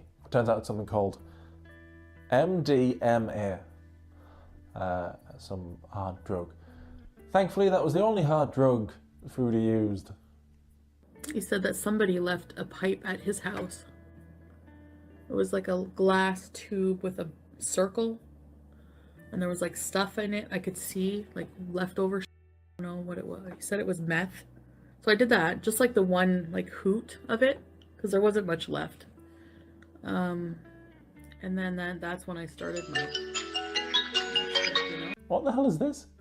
I thought I was covering some Amberlynn Reid clone, and now it's an Amber clone who smokes random pipes off the floor full of that stuff. It just felt like one of those stories she tells. You know? I've noticed that both Amber and Foodie use the same line. Reaction channels twist their words. And twist my words out of context and try to make me look like a vile person. Doesn't take much. Twist my words, and they're trying to create like this situation. Again, doesn't take much. That's like negative. And Foodie can think that reaction channels are all evil and they're the bad guys, but reaction channels showed more concern for Foodie's well-being than Foodie did. I guess all I'm saying is like, I don't judge her for making these choices. I just hope that she gets the help that she needs regarding it. And then there's this, like, it's one of those situations again where other people care about Foodie's life and Foodie's well-being more than Foodie cared, you know? And of course, Zachary Michael wanted the best for Foodie. I don't think he has an actual mean bone in his body. Sassy, but not mean. The thing that I am more skeptical about and the thing that I have a lot of questions about and I'm concerned about is that she makes a lot of excuses for Coca-Cola Man. I've been scared for her.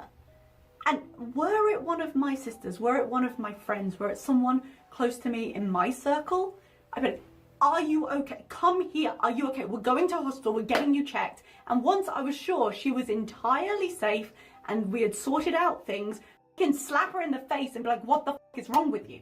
Okay, here's the difference though. Foodie doesn't have friends like this.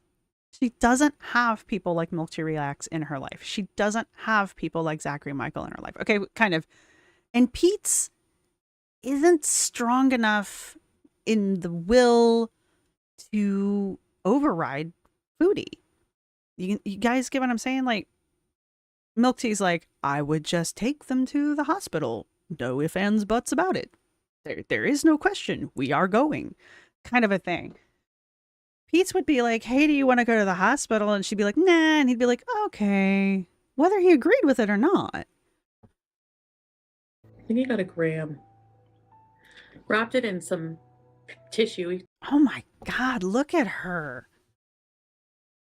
Damn, she has really developed. This is Ilona from Chikara Transformations. She has really developed.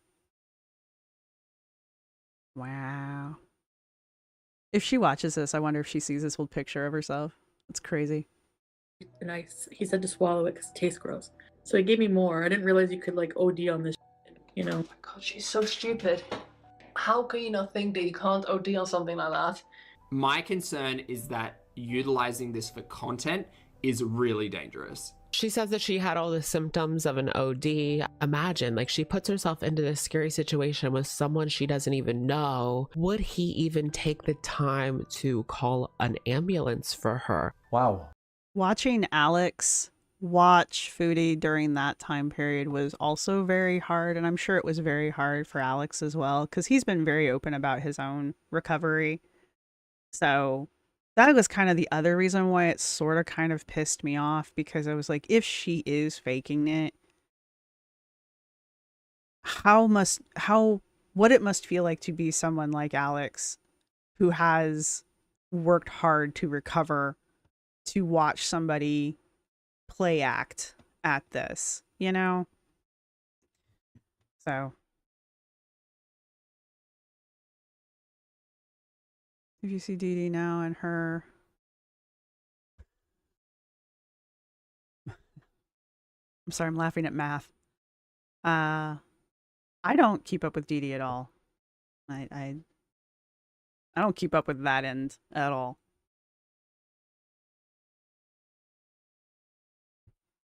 I just want to catch up with the chat real fast. Oh, you guys were talking about math.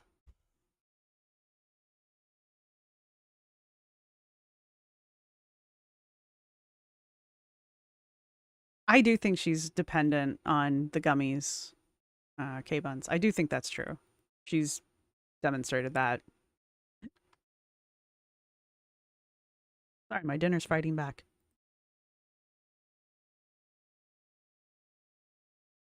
Yeah. K-Buns. I mean,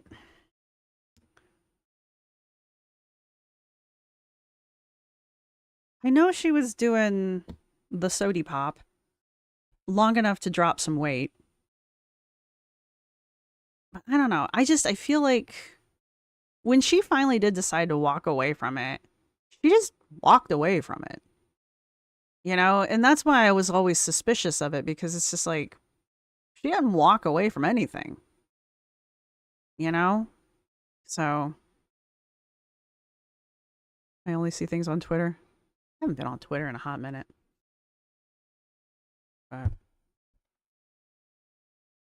Sorry for the pause there, Mr. Cardigan. I did you dirty. What a bunch of haters. And she can paint the reaction channels as all evil, brain-dead zombies if she wants. But the reaction channels genuinely showed more concern than a lot of her own supporters did. I had all the symptoms of an overdose. Her supporters egged her on at this point. I mean, there were people who were like, hey, maybe don't do that. But there were a lot of people that were just egging her on. And I wouldn't call those people supporters. My Navy wife, like I did. Like my chest was hurting. I was like, all I know about math night is that it makes your teeth fall out. So I've never experienced it, and as far as I know, I've never been around somebody who was experiencing it. So I couldn't stop sweating. I couldn't stop moving. I was throwing up. I was dizzy. Jillian, Breaking Bad style. Thanks, Jillian. Andrea, we all like to be. I'm just glad you're okay. And Aries, we don't do well peer pressure either. We love to be bad. Love you, girl. Thank you, Andrea. That's right. Yeah. This is why I stay out of her chat. Jesus Christ, I would get so mad seeing support for this. Girl, it's all love with me, but putting this out there, reaction channels are gonna have a field day. Stay strong, favorite girl. Love you. Thank you, Gina. She could have died. She genuinely could have died, and she acknowledges that. And when you've got reaction channels more concerned than a lot of her own fans, something's not right. At least the relationship between her and Dom was over. And that's the thing. Okay. I know I say this a lot. Also, I'm short and I'm falling out of my chair again. Ugh. I don't want to think about poor Dee Dee. What can you do when it comes to something like Foodie and there's just, they don't have a lick of concern for themselves, and they're actually getting a kick out of putting this stuff on the internet and sharing it, and then you have people in the comment section who are encouraging it? What do you I mean, thankfully I wasn't reacting at this time, but what do you as a reactor, what can you do? You know, do you keep reacting?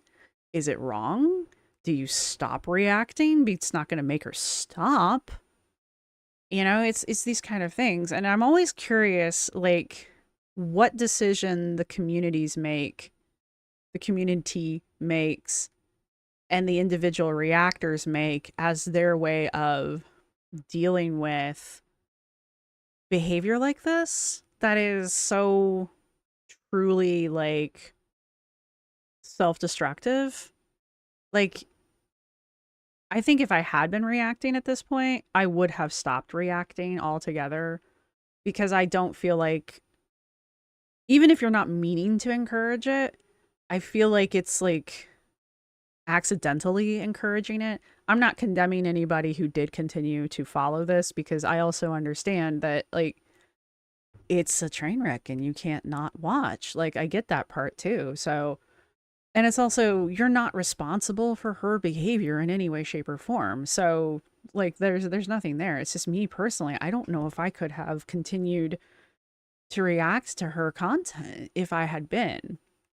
And again, absolutely no shade to people who were, because I did follow people who were doing that. So, I mean, I wouldn't have done it myself, but I was still watching. So, that kind of a thing. I don't know. So, things to chew on, things to think about. Nobody wanted that to continue any longer, despite what Foodie thinks now. Most of you still think it's only a matter of time before I return to the dumpster fire life, and some are sick and waiting for this. Some want me back with the abuser for entertainment. This is a bit dumpster fiery. No, I don't want you back with somebody like that. Can you imagine? That's modern Foodie there. And she's convinced herself that people want her back with Dom for entertainment. But that's absurd. What kind of person in the right mind would want someone in that type of relationship? What kind of person wouldn't care?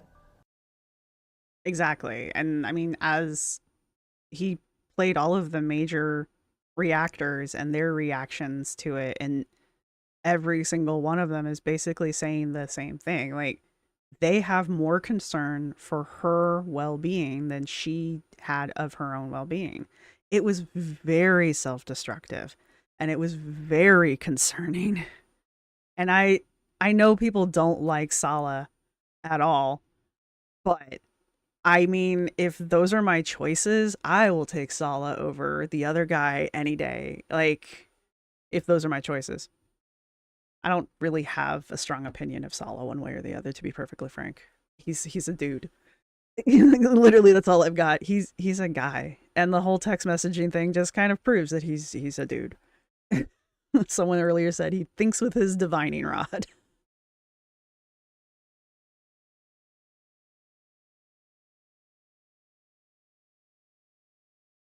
Chicken.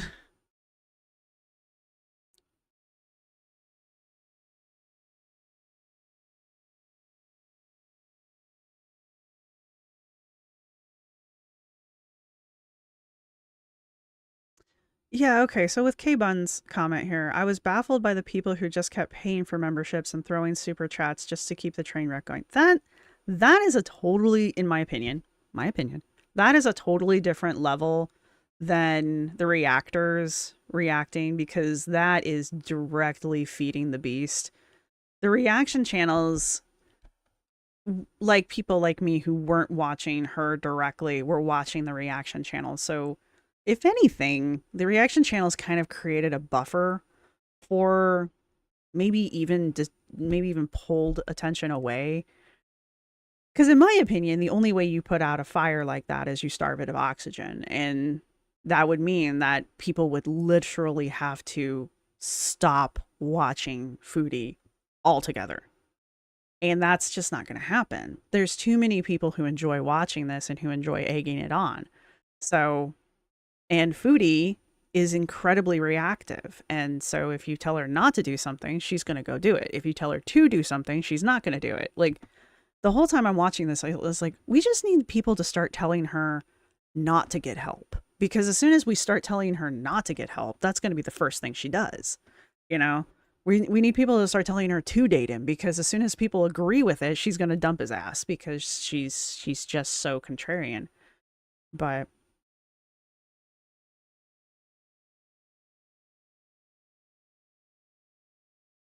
yeah, Knight, that last bit, I don't know anything about this. And I know Mr. Snowflake has alluded to that. And another thing that I was just like, what? Oh, okay. So I'm hoping he gets to it in this one. I'm a little behind on all of his other stuff, but I was very confused. But I'm sure it'll come out, so I'm sure I will learn these things. That somebody was in a horrible abusive relationship? What kind of person, indeed? When he abuses you, you're a victim. When he abuses Dee Dee, yeah, she does deserve it. I don't give a fuck about her. She's a fucking idiot. She's seen everything that fucking happened. Her and her. I don't give I honestly give a shit if she gets punched out. She is more angry that Dee Dee stole her man than anything else. And she will always be angry at Dee Dee for stealing her man. It's just like, it doesn't matter. The sun could go out, the world could crumble, we could all turn to dust. And Foodie will still be angry at Dee Dee for stealing her man. What a catch. I don't care. I don't care if she gets strangled. I don't care. Near the I end's don't care Karate about Joe. her at Okay. all. I don't give a fuck about her. She's ugly as and I don't care. I don't care about her at all, so I'm going to sit here and rant about it for how many years did this go on? How many years has it been now? All your own words, Foodie. I didn't have my hand up your arse and I wasn't operating you like a puppet, even though I know that's I what hope you not. want. All your own Hungry words. girl. I haven't heard any reaction channels say anything that vile. Just you, that one. I know she's watching. Hi, Foodie. I hope you like the new cardigan. I did actually buy it when you called me Mr. Cardigan. I like this cardigan. It's a good thing you didn't call me Mr. Gimp Suit. Just calm down, stop shouting at the screen. Think. Reaction channels aren't the bad guys here. The only bad guys I've seen so far are Dom and you. Anyway, let's just be thankful her and Dom were all over. I miss the attention. Yeah, I do. I miss the sex.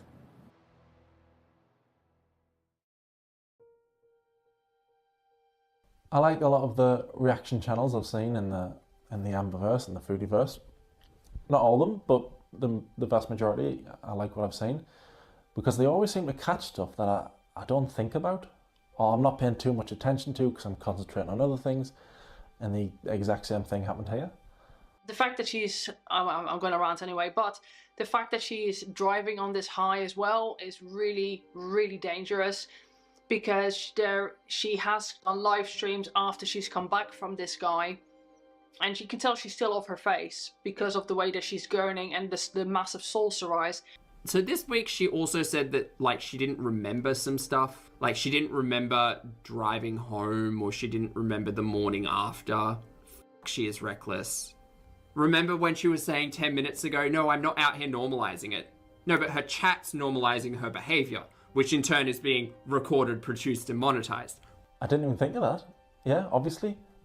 Driving home while still under the influence of stuff.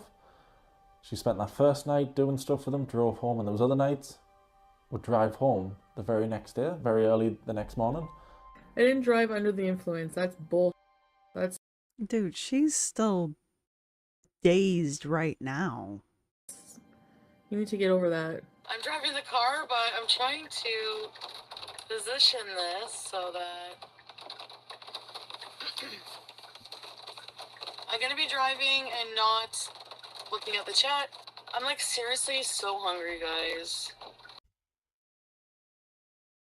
It is a miracle she didn't hit anybody. It's just like, it is somewhere up there. There's like a whole team of guardian angels. That's all I've got. And I really am up to no good. I mean, I'm beezing right now. Her voice sounded very slurred to me at the beginning there. She said she was beezing, so and as I understand it, that's her little term for being relaxed, if you will. She'd been up all night beezing and then left super early the next morning to go get a McDonald's breakfast. Again, she'll think all reaction channels are big haters, but it's obvious to me she was driving while still under the influence of all that crap. Even if you don't agree with me that she was definitely driving while still affected by all the rubbish she was taking, you can't deny she's not good at driving. She's not good at driving, and even before she started doing this shit, she would get distracted by her cell phone. She would get distracted by the chat. It was just like, why? Just go home. Pull over to the side of the road. You don't need the live stream right now. I think it's got a lot of evidence in distracted driving, which include not looking at the road, hands not being on the wheels, drinking, talking, reading the camera, looking at the camera, reading the chat. Like lots of things in this are screaming distracted driving. I don't care how... I don't know where he's getting that from.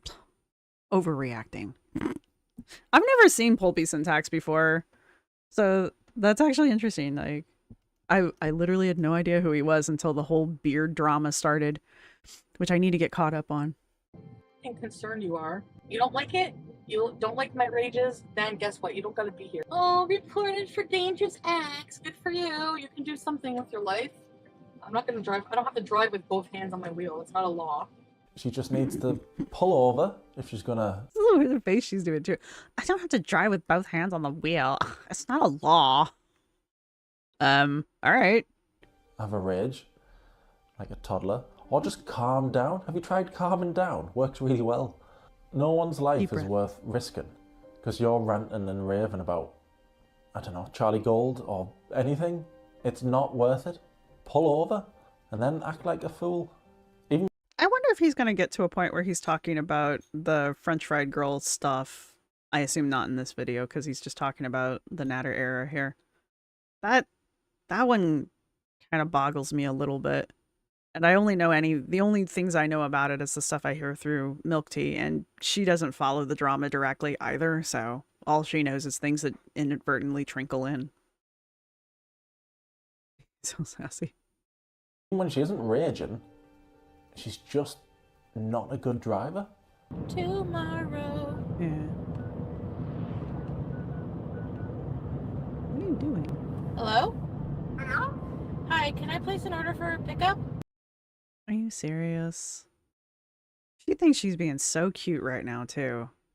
Can I need 2 chicken au gratin meals? There's one clip out there where she, it looks like she goes to sleep.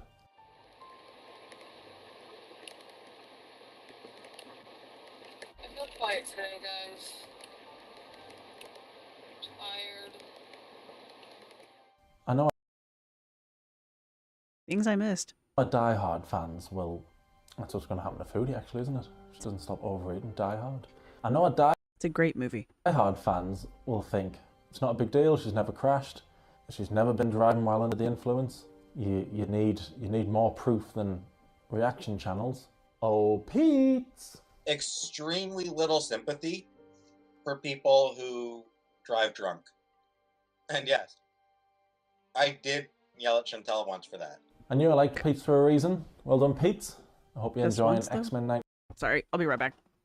I know, this is terrible. It's chaos. Did you find a box? Find the box. Box.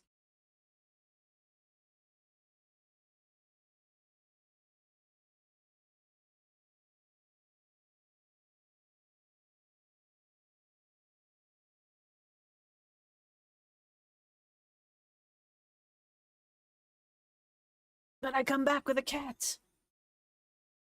A fuzzy white cat. Say hello. Say hello. At least look at the camera. There you go. I got my grudging look. You sit there while I put my headset on? Oh. Sit in my lap. Hey, baby.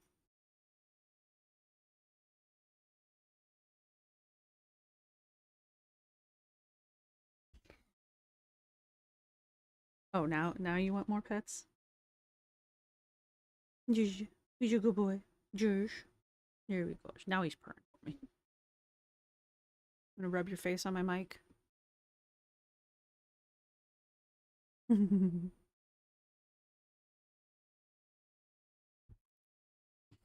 I figured I should do something to apologize.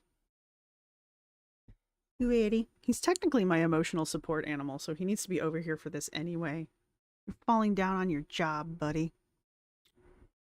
Yes, you are. Are you situated? No, not yet. Can I hit play now? Is that okay with you? 97. It's me, your old pal Wolverine. Don't let Foodie Beauty drink and drive, Bubba. Someone could get hurt. Just when you think she can't sink any lower, Where did boom! you find that? Drunk driving. And my reliable source wasn't 4chan or Kiwi Farms. It was your best mate Pete's. Pete's? So kick off with Pete's. Sorry, Pete's, I've just thrown you under the bus, mate. Sorry. Pete's lets slip a lot of shit. I don't think it's unintentional. I think Pete knows what he's doing when he does this shit. You know, every time I feel a little bit of sympathy for her, she'll do something and I'll go, oh, why did I feel sympathy for her? Why do I never learn? I do it every time. And if you think driving while drunk's bad, here's some more clips to help you like her some more. Oh no, I think that.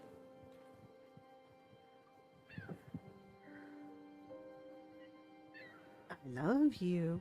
There's bunny rabbit hair all over my car. It's not funny. I just see this little frog. Horny toad! Yeah, I mean, I do ignore people. Do you know? Oh my god, there's a frog coming! I don't want to kill them and run them over. Why are they doing this? There's like these weird frogs crossing the road. Not only is she road rage and deleting stream, she's also out killing frogs. What are you meant to say to that? She's running over animals and laughing away. I've said before, joking about bad things isn't necessarily bad. Often it's needed. The other day I heard a story about two guys who work in a hospital and they deal with dead bodies and they're very jokey about it all. And I think that's the perfect job where you have to have a sense of humour, otherwise you'd just be so depressed. So joking about a bad thing isn't necessarily bad. But Foodie, again, I think there's something missing. I'm not seeing any genuine feelings about it. It's just like, oh, I killed those things. Oh well, tra-la-la-la-la. Where are you going? Something's missing for me. I get what he's trying to say. I hope you guys can hear me okay. I get what he's trying to say, because it does feel that way. It does. And I think I've said this before in the first reaction that, like, Foodie doesn't have emotions like you would expect. And that's why it seems so strange. Amber does kind of this, not on this level, but Amber kind of does the same thing where it's just like, I don't think either of them can empathize or emotionally connect with anyone because I just don't think they have it in them. I think whenever that part of their life was supposed to be developing, something happened and it didn't happen. That didn't develop for them. But since that's the way they've always been, neither of them realize that something's missing. Or, like in Amber's case, she believes she's an empath. So, you're a good boy. You sure? Driving drunk, still affected from drugs from the night before, running over animals and laughing like she's a bad guy in a horror film. Doesn't get much worse than that, does it? Yes, it does. Much, much worse. I'm really sorry about the next bit. I hate when he does that. I hate when he does this because it's a bad sign.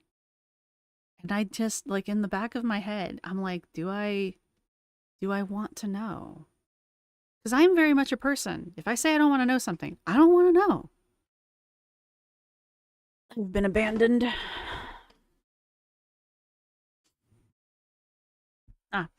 Hello everyone who's snuck in. Good to see all of you.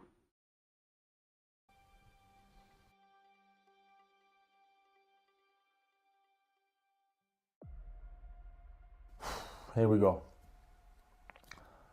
Remember Foodie's moderator, Karate Joe, from earlier? Joe, relax. Jesus. I'm not destroying my health. Jesus. Yes. Yes, you are. I hate it. I don't even like it, Joe. I don't care if Karate Joe's mad. I'm honestly sick of you giving me shit for everything anyway, honestly. I know Joe means well, but him and others are very, you should be doing this, you should be doing that, blah, blah, blah. I know Joe cares about me. Joe is, obviously I love Joe. And Joe's my YouTube hubby, but... My YouTube hubby. I'm a good judge of character. Foodie historians will know exactly what's coming for the rest of you. I'm very sorry. People found out who Karate Joe really was, and who he was a predator. Why did he take to Foodie so much then? I mean, I'm not saying he can't have preferences. I'm just like, I don't know, when I hear predator, I think of a very specific thing. So.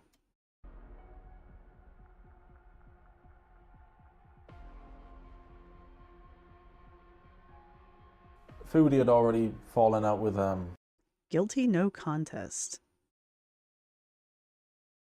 Gross.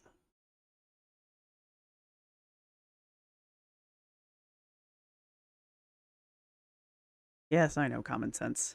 I am merely a servant to my cat. with Joe. Kind of wish he was back over here, though. Before people found out who he really was. They fell out when she was seeing Dom, and he was all worried and being protective, and they stopped being friends because of Dom. Okay, Joe, goodbye. Foodie learns about who Joe really was.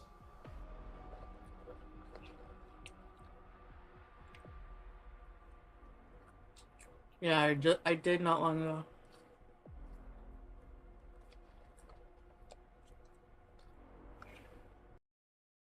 Joe is just how I pictured him.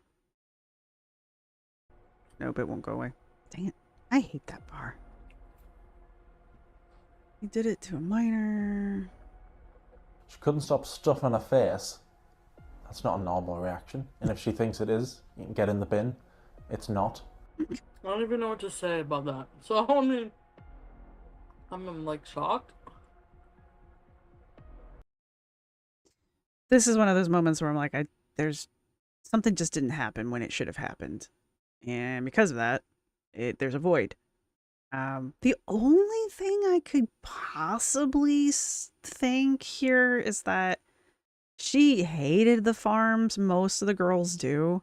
So maybe she was just of the opinion that anything that came off the farms was BS, and so she chose to ignore it because of that. That is literally the only thing I can come up with. I hope I'm never in this situation. I don't know. I feel like I'd be like, oh, the channel's done. Ugh.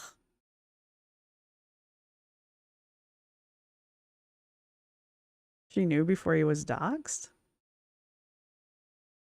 No.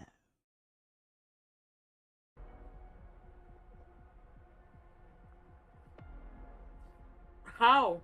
Well, I know something like that. Oh, Jesus. Well, so much for that. I'm shocked, but I'm not. No, honestly.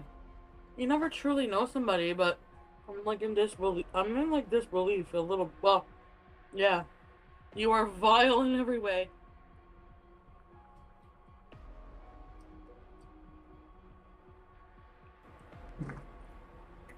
Anyway, we would get a more normal response from her. I have no comment about Karate Joe.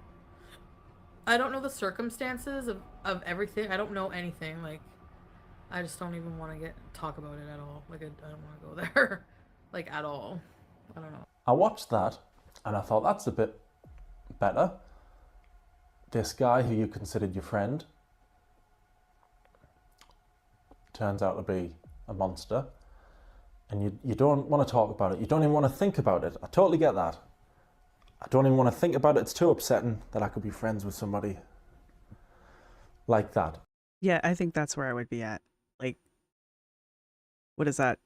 Fight, flight, or freeze? I feel like that would be a freeze for me because it's just like, wait. I mean, just imagine. Now, obviously, we're not talking about Foodie's reaction. Just imagine, like, you've got this friend who's been your friend for a very long time. You're very close. You think you know this person, and then that comes out. Like, first off, you've got all of this, like, you know, you've got all those emotions and shit. Like, this is my friend, you know. I couldn't possibly be friends with someone like that. See, like, so on top of, like, your knee-jerk reaction to defend your friend, then you also have, like, what kind of person am I that I'm friends with someone like that? You know, it's just like there's so much to process. I mean, there's a right answer to the end of it after you've come out of your coma, but like in the moment, there's just a lot happening there. That didn't happen to her. That wasn't a freeze moment for her. There was no freeze. There was just continuance. There was no shock. There was no quiet moment. There was no, you know, you're fucking kidding. That's disgusting. There was none of that. It was just like, huh, nom, nom, nom, nom, nom, nom, nom. You know? And even later when, yeah, she's such a bad liar. That's terrible.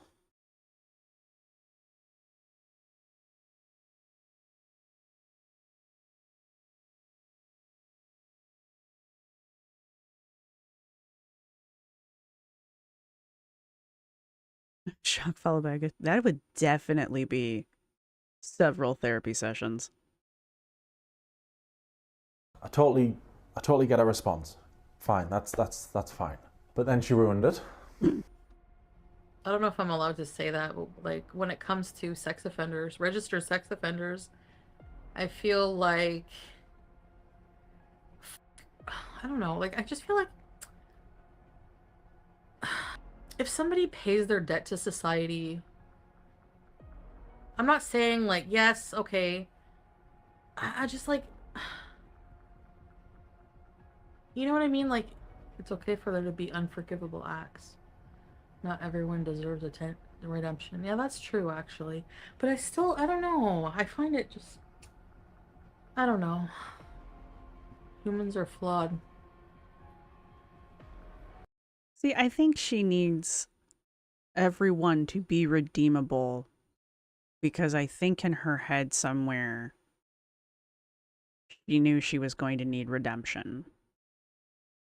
Or maybe she felt like she was somebody who is unredeemable, and that could explain a lot of behavior of hers, actually. If she just really truly believes that she's beyond redemption. Which would make this whole revert arc very interesting if, from that point of view. And I think that's why she needs that caveat that, like, oh, he's done his time, so we should all just forget about it. There's a reason why the sex offender registry is for life. So, at least I'm pretty sure it is. Just the registered ones. What? What's going on over here?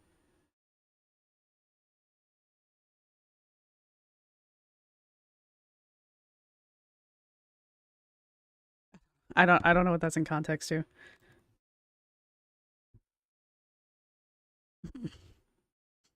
It's not a flaw. I mean, technically by the definition of flaw, it is indeed a flaw. Oh, it went out! Anybody defending Foodie Beauty after that, what the hell's wrong with you?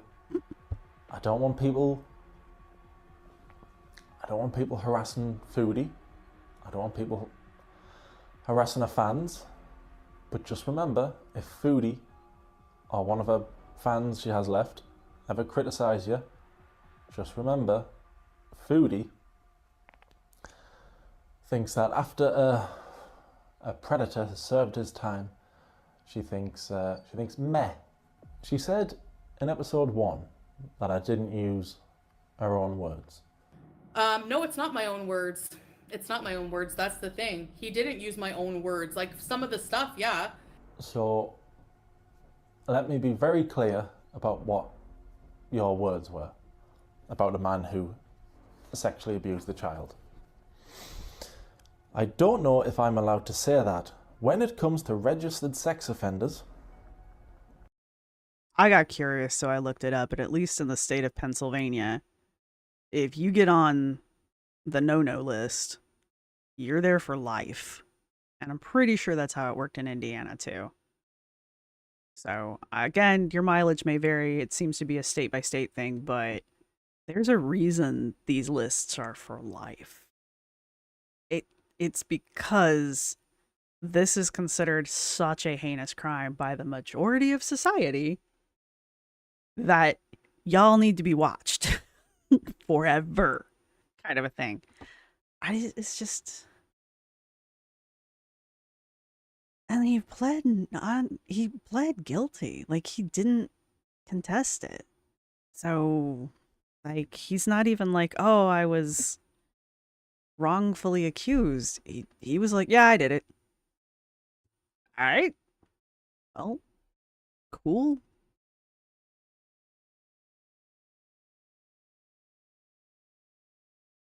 Depending on the offender's reason.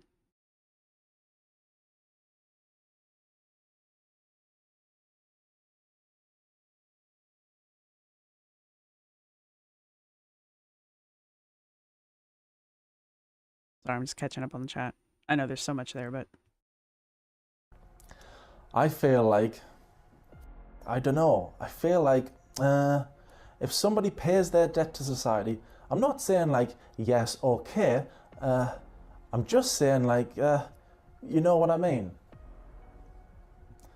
Why wasn't the response like, he's a monster, throw away the key, he's evil, it's normal? Why wasn't the response normal? Why was it, I'm going to say it again, because it's your words. I don't know if I'm allowed to say that. When it comes to registered sex offenders, I feel like, I don't know. I feel like, if somebody pays their debt to society, I'm not saying like, yes, okay. I'm just saying like, you know what I mean? The other thing that I'm catching on that one is at the beginning when she says, I don't know if I'm allowed to say that. I don't think she ever said the thing she wasn't sure she was allowed to say. I think that's why she stumbled over that next part so much, because she was working really hard not to say the thing that she was pretty sure she wasn't allowed to say. Which actually concerns me more.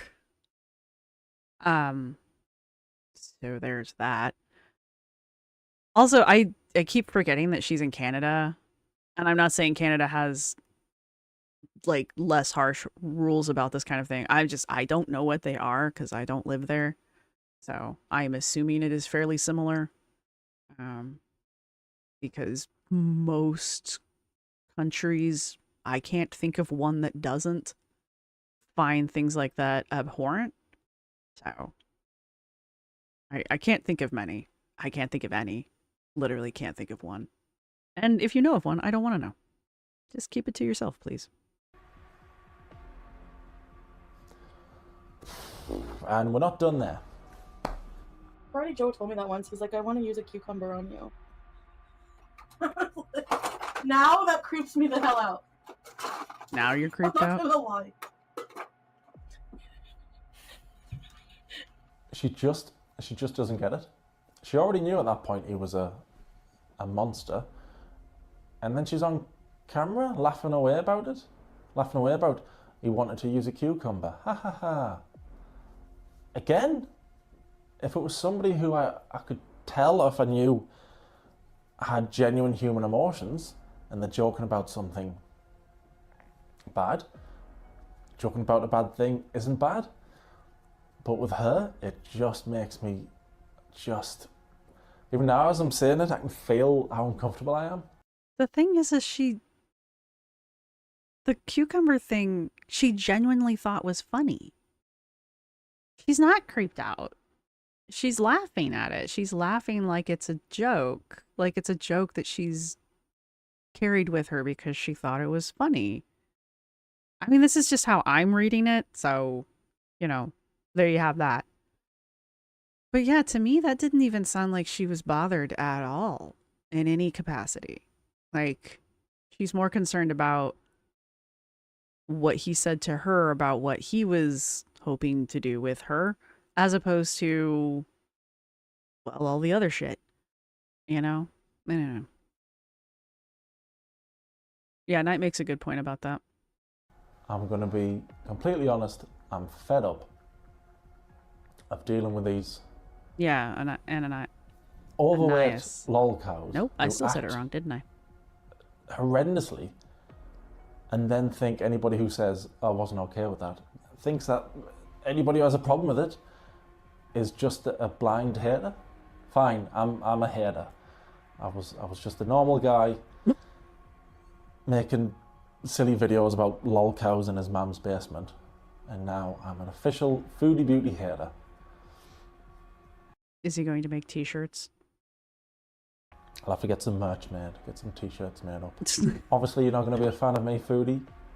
Good. I don't want anybody who has sympathy for... It wasn't just Joe, was it, you said? You said people like that. I don't want anybody who has sympathy for monsters like that to be a fan of me. So that's including you, your fans. I don't want your fans to be fans of me. I'd be concerned if there were. How can anyone defend her again? It doesn't make sense unless you think how she does, because I just don't understand how anybody at this point can ever defend her again. I can only assume you're okay with the stuff she's done, because anybody with a normal thinking brain would feel like I'm feeling, wouldn't they? Is it me? I feel like I'm going mad.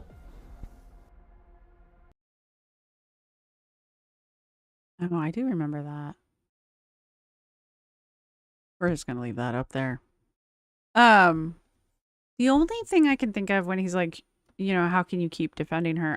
The only people I think who would be trying to, because I think once you point this out, are people who are new to the scene. You know, Foodie's a lot like Amber. She's really good with new people, but she's not good with keeping people. Does that make sense? Like, she's really good at meeting and luring and drawing you in, but she's not real good with keeping you because, like, she's annoying as shit. And you can see through the facade very quickly. So the only people I could think of who are channel supporters of Foodie at this point are people who have no idea about any of this. Like, people who just came around during the Everyday Miriam story arc. So...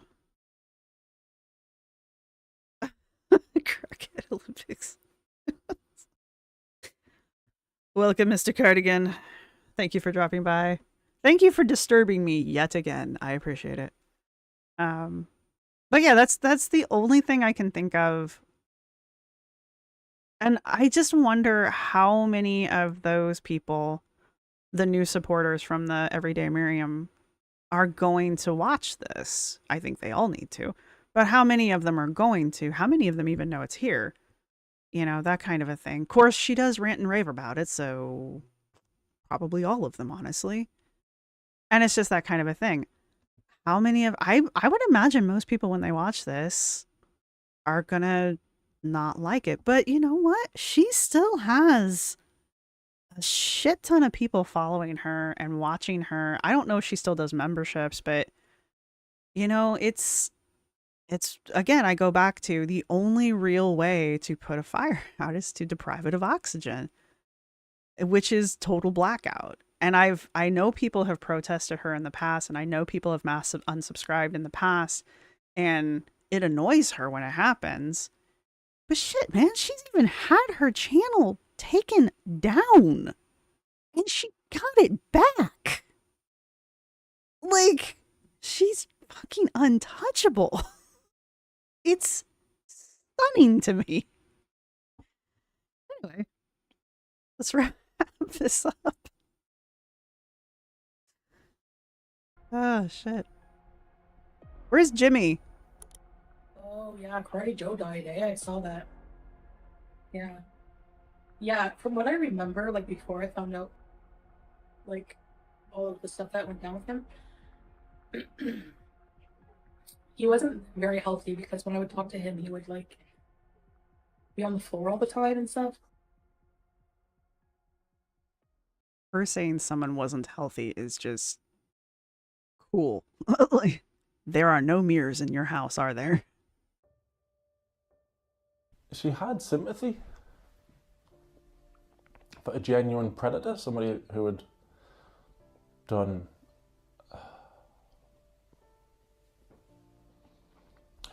evil stuff to a child. She didn't give a response I was happy with. I thought that the driving while under the influence would be the worst thing in the episode, but and maybe it is. I don't know, but the having sympathy for people like that makes me have a bigger uncomfortable feeling in me. I don't care what she says in a foodie rage after this goes up, the second after this goes up. I cannot wait. I'm kind of surprised we haven't heard anything, but I honestly think that's because she got, according to things that I have seen and Stevie is pointing out, she got suspended not too long after this. So I think maybe she just hasn't had a chance. Cat C makes an interesting point. I would imagine Karate Joe knew how to groom her and manipulate her, and she's too defiant to feel shame. I don't think she feels shame, A. But the defiant part, you know, it goes back to the whole, like, if you want her to not do something, tell her to do it sort of situation. So everybody's telling her she should feel bad because of Karate Joe and her apparent support of him, that she's not contradicting.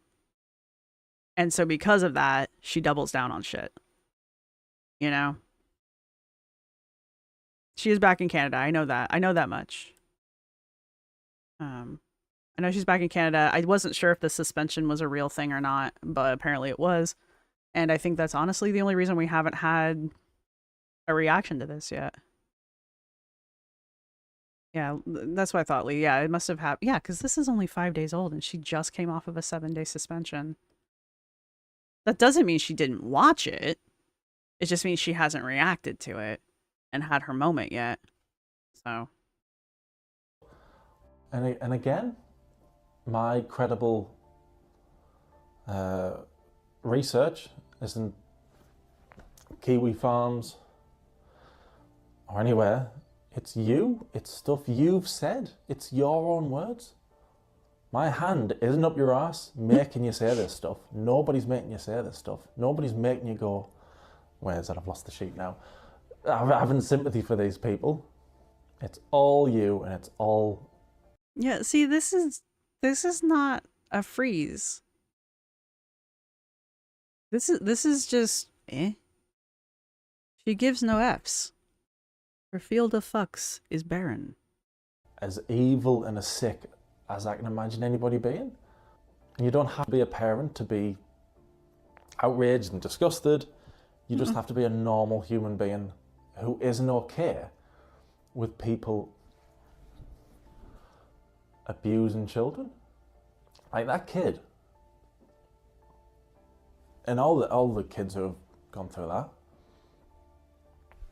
It's like Foodie says. She says, after they've served the time, meh. But is it fine for that kid? No, because that's... I'm going to say a couple things here. The damage done to the child is life-altering.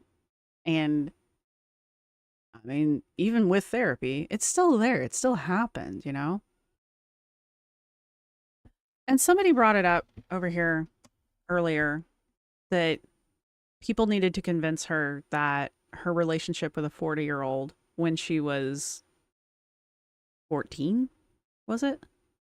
They had to convince her that that was an inappropriate relationship. And it was. And I'm just wondering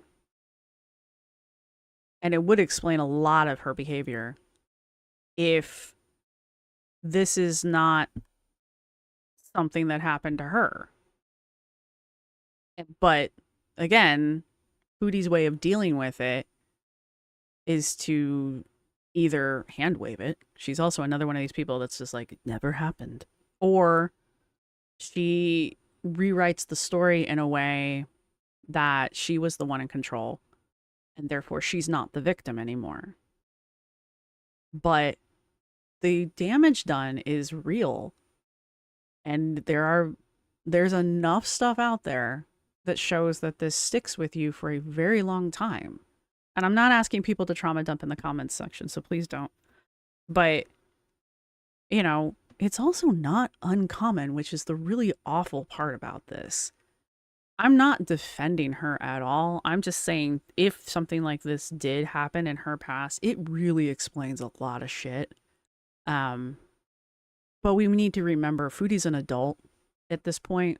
Foodie was an adult in May. She was an adult when this shit happens. She knows the difference between right and wrong. Okay? So it's not a defense. It's just an explanation. And for the same reasons that Mr. Snowflake is upset here, and if Foodie is the product of said situation occurring, it's a warning. You know? This is why we don't want this happening. Because we get Foodie. Not every time. Not every time. But it is an outcome. You know? And think what you will. I would like to avoid Foodies. I would like to have more snowflakes and less Foodies. You know? I'd rather have more Ambers than Foodies. I'm sorry. Of the two of them, I can tolerate Amber a whole lot more. I still think that they're both terrible, but Jesus Christ. Anyway, that look is confrontational. Mine? Sorry. Oh, her look when she was eating the French fries. Yeah, it is a how is this my problem kind of a thing. Yeah, Lee. Here's the thing, though. If you've rewritten your background in a way that you have now convinced yourself that you don't have trauma, and you can do that. The human brain is amazing. You're never going to go do anything about it because there's nothing wrong. And I think that's Foodie. I think all of the bad shit that has happened to Foodie, and clearly that it has, you don't get people like this just... These people don't come out of nowhere. Clearly, Foodie has, in my opinion, Foodie has rewritten her past. And I think that's evident in the stories that she used to tell during the mukbangs. She's still telling with the new mukbangs. You know, it's the behavior and just the way she says things. Like, I think she's just spent a lot of time rewriting her past to herself in a way that it's not trauma. She was the one in control. You know, the French lover stories, I think that was the 40-year-old. She was the one in control of that relationship. You know? And I'm thinking if you give it enough time and she gets enough distance between Natter and her current self, I think you'll hear that happen there too. You know? I think you'll hear her start changing those stories in a way that she was the one in control. So, yeah, Corgi bets. Chantel is like from another universe. She really does strike me that way. Yeah, Ruby Sky. I mean, yeah, I mean these things are documented. I don't know how well documented they are, but they are documented and they are noticed, and it is a pattern.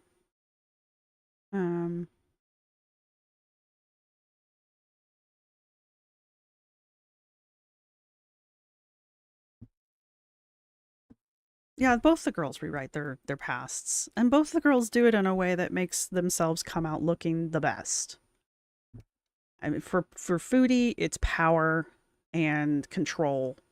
For Amber, it's actually victimization, I've noticed. And just in general, that she knows everything. So.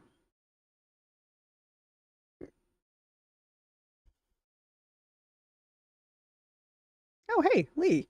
Sames. Was really active in the skeptic community, honestly, until I got tired of the bullshit. Twinsies. All right, anyway. For realsies, let's finish this. There's only like 5 minutes. Look, this part's hard, okay? I'm stopping more here because I don't want to watch it. Anyway. After 5 years, is all forgiven now? Is everything fine for that kid? No. No. It's going to affect them when they're a kid, when they're a young adult, when they're middle-aged, when they're old. It's going to affect them negatively, massively for the rest of their life. And if they're lucky, they'll get help. That's the really sad part. And how long serving your time, like, is 5 years all right? Is 2 years all right? Is 6 months all right? Oh, he did all this unspeakable stuff to a kid, but he sat in a small room with bars in the window for 6 months. So all's forgiven. Like, 6 months? Why bother? I was meant to be making silly videos with loads of fart noises in about silly lol cows. And now we're talking about this Yes, I do remember Elevator Gate. I have opinions. stuff, and it just, I feel out of my depth. And thinking about it now, it's crazy that this isn't going to be the last time she defends a predator. But we'll get to that in another episode.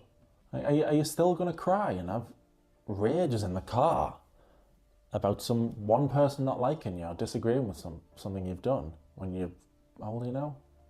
Oh, is this out on your birthday? It might be. Happy birthday. Are you still going to be doing this when you... I'm laughing because if I don't, it's going to be a whole different stream. Oh, God in heaven.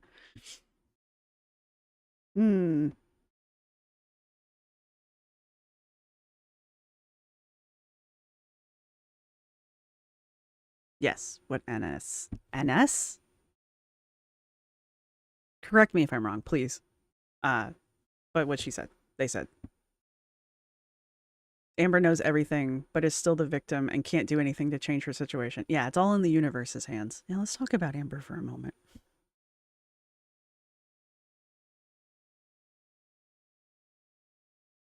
Yeah, that's another reason why has Chantel ever done therapy? Like, I do actually believe that Amber has seen a therapist at some point. But again, for therapy to help, you have to tell the truth, says Cozy J. Which is, I don't even know if Chantel knows the truth anymore. That kind of a situation. Like with Amber, I think a lot of her rewriting is intentional. With Chantel, I think it's just reflexive. Yeah. Chantel went to a few introductory sessions and then stopped going. Okay. I don't remember her ever going to anything. So I was just asking. I'm not that immersed in foodie lore. Thank God. Well, I am now. Thanks for that, Mr. Snowflake. I suppose no one's holding a gun to my head making me watch this, but still. You're 41, 42, 43, 40... If you get to 44, are you still going to be raging like this? Probably. And I'm not trying to be funny there, saying, oh, if she's still here when she's 44, whatever.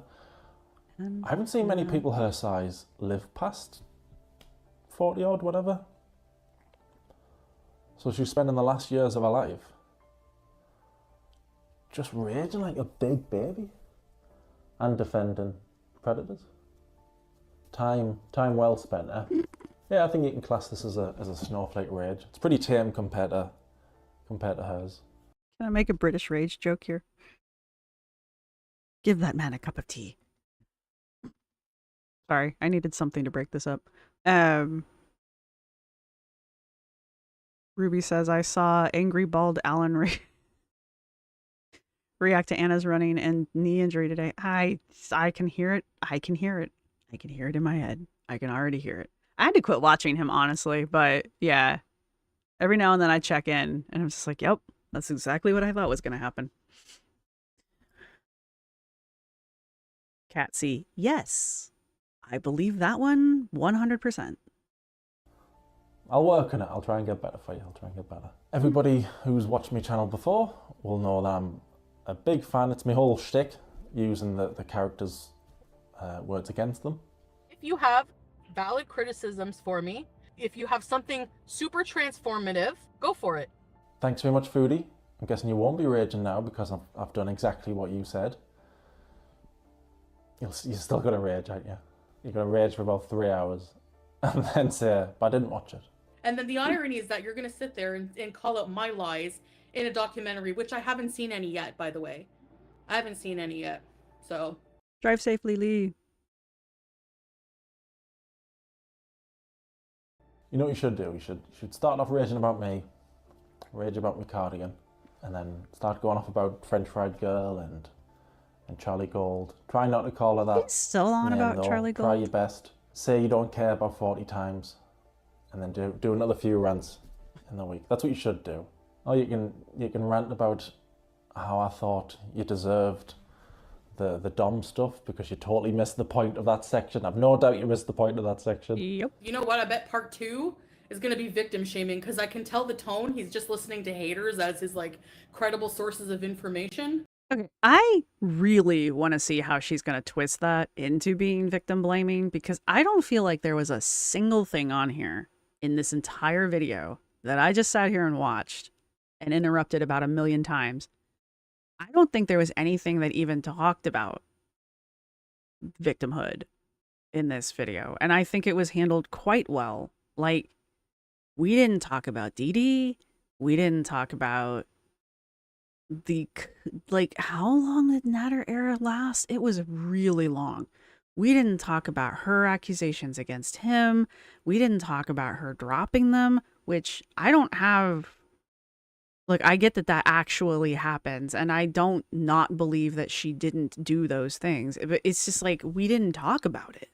It was a very important pivot point in that whole storyline, you know? We didn't talk about rescuing the CPAP machine, you know, things that even I'm aware of, and I really didn't follow this. So these are things that were at least talked about enough in the community that it got into my world, you know? And he could have. He really could have. And maybe he will in the 3rd episode. I'm okay with it if he doesn't. But that's like, we didn't do any of that shit. So how is she going to turn this around? I'm very curious to see, and I'm sure I'll find out, how she's going to turn this around to make it into victim blaming. Because I'm pretty sure if she remembers she even said this shit, to be perfectly honest. If she remembers this, that's exactly what she's going to try to do. Because there's no defense for a lot of this stuff. You know, even her defense of this stuff is bad. Like, it's bad. You're bad and you should feel bad.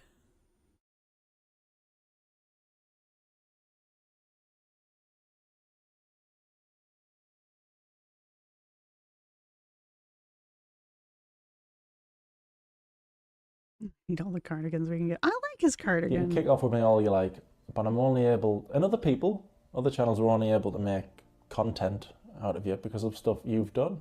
You don't have to worry, Foodie. This isn't going to be an 18-part series like I did with Amber. It's going to be a lot less, and then it's all over, and then you can kick off with other channels. Kick off with the reaction channels again. Kick off with Pulpy. He deserves it. Anyway, I see you throwing that man under the bus. That's enough for me. I can feel myself droning on. Sorry. Everybody, go hop over to the Predator sympathizer. Go hop over to her channel after this. The second this goes, it's done. I'm sure people tried, and that's probably how we all found out that the channel got kicked for a week. And I'll see you all in episode 3. I'll go put Jimmy in the dryer now. Thank you, I needed that. Dude, if there's a picture of Jimmy in a dryer, I'm gonna die. Right. See you later, everybody.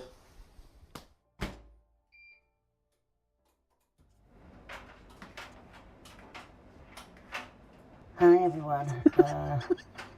Mr. Snowflake's just put me in the dryer. It's kind of his thing.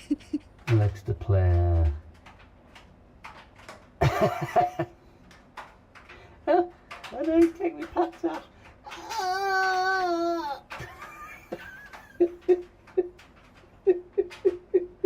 I fully believe this man climbed inside of a dryer in order to record this. Granted, it's obviously not running while he's inside of it, but I fully believe Jimmy crawled inside of a dryer to take this video so that Snowflake could then put it on this little image here. 100% believe that.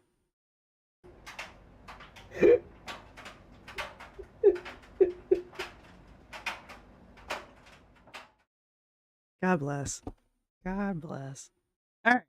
Actually, let's go do something I never do.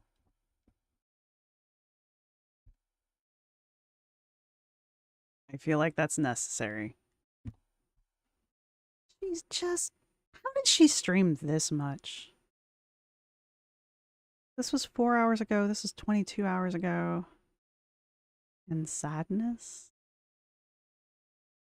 Did you make shorts? No. Ah, excellent. Well, that's 53 minutes. We're not doing that. But I will be watching it. Hey, it's me. Oh, where'd it go? There I am. Anyway. All right. I wanted to see... We're not subscribing. I wanted to see if she had something up that was... I don't know, had... specifically was saying my rage about Mr. Snowflake or something like that.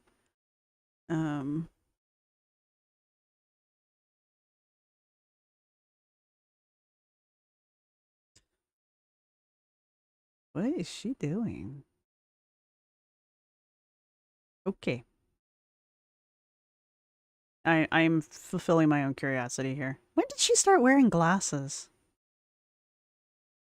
Making chicken patties for lunch. St. Hubert's. I moved back. See, I started watching this because I was curious.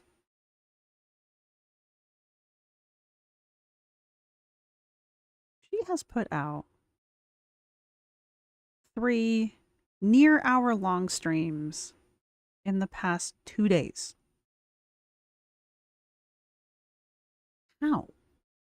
And who are these people that are watching this? Like, constantly. I have a cat hair right there and I can't get it. Did I get it? No. Was it wigs? Wait, what are we doing? He's dedicated to the joke.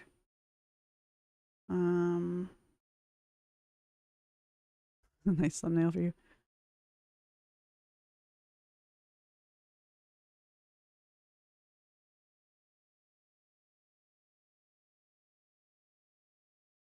Well, I get that she needs money. But she's got 100K subscribers. And wow, she really has been deleting shit. Jesus. I think I have that many videos.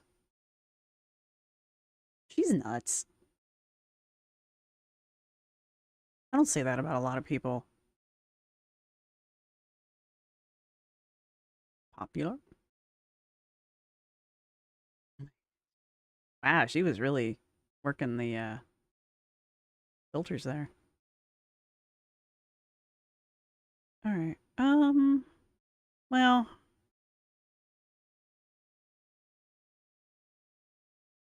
nine months ago. I might check some of these out, the lives. I will definitely be watching Milk Tea. But if I do react to anything of hers, split it like that, thank you.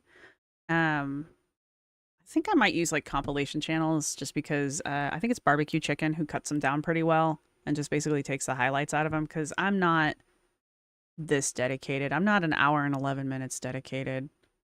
to watching these videos just to react to them. And I would definitely be cutting them down. I'm not gonna do like a full react like I do to Amber. Amber, I have like a mission. Foodie, I'm just curious. Because it might be one of those things where I do like one reaction and then I'm like, nope, out. Never mind. So, but there was something else I wanted to look at with you guys, and I don't remember what it was. Yeah, and I think yeah, Corgi Best, and I think barbecue chicken does a good job. I mean, I think barbecue chicken does a good job. That's who milk tea uses a lot of times. Okay, that's for Sims. Oh, unrelated to everything. So clearly I haven't been talking long enough. How long have I been? I have no idea. Let's see. That's unnatural vegan. Let's see if I can switch this to... So, as a palate cleanser, this stuff started coming across my feed about Abby Sharp, who's apparently putting out a protein powder.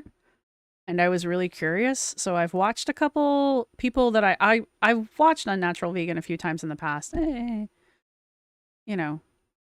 Abby Sharp, a review. I've never watched this person before, but I apparently clicked on the video. And that's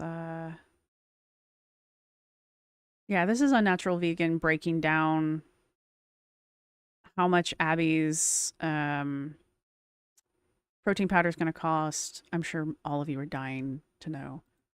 But my point here is that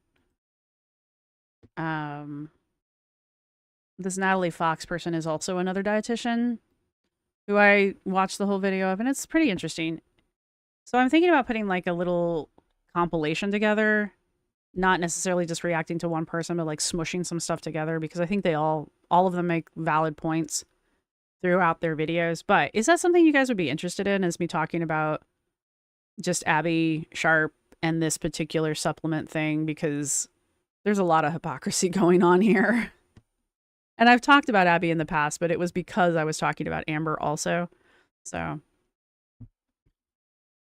but just let me know if you guys would like something like that. What's going on? Why will you not go away? Oh, I know why. There we go. Yeah, because this is a short stream for me. Okay, you guys would like to see that? Well, two of you. Uh-oh. Yeah, I just thought it would be interesting to go over because, like I said, I have talked about Abby in the past. I'm not a huge Abby fan. I really didn't like her dieting advice towards Amber and all of that. And she just, I used to watch her a lot, actually. And then she just started getting on my nerves because she would say things that are, well, they were factually incorrect. And I was like, well, she's doing that wrong. And not walking it back. Like, that's the other thing. Like, she wouldn't correct herself. So. You watched my Alexandra Rodriguez video and nearly threw my phone. I know I said in there that I didn't want to watch that. But she's posted a couple things now, and I'm just kind of like, now you're getting under my skin. So I might do another Alexandra Rodriguez reaction, even though I said I wouldn't. Let's see. Yeah, there's barbecue. Oh wait, this is barbecue chillin'. Is that the same person? That's how far outside of the foodie verse I'm in.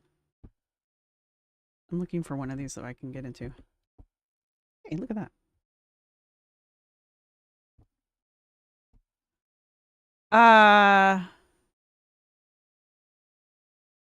Yeah,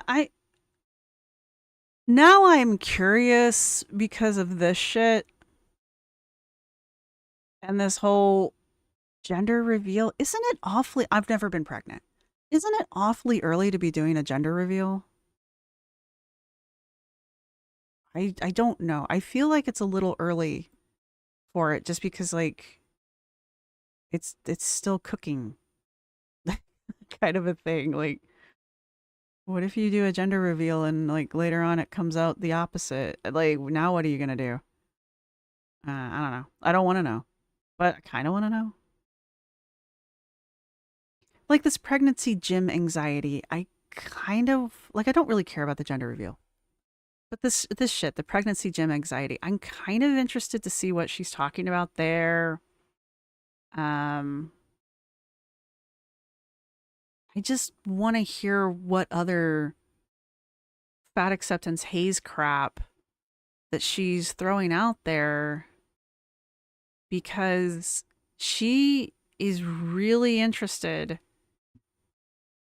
She's more invested in protecting fat acceptance and haze than she seems to be with this pregnancy. And I hate saying shit like that, but... And I just want to see how far she's really willing to go. Because this is another one of those that has the potential to go south very quickly. And I don't know if I want to be there for that, but...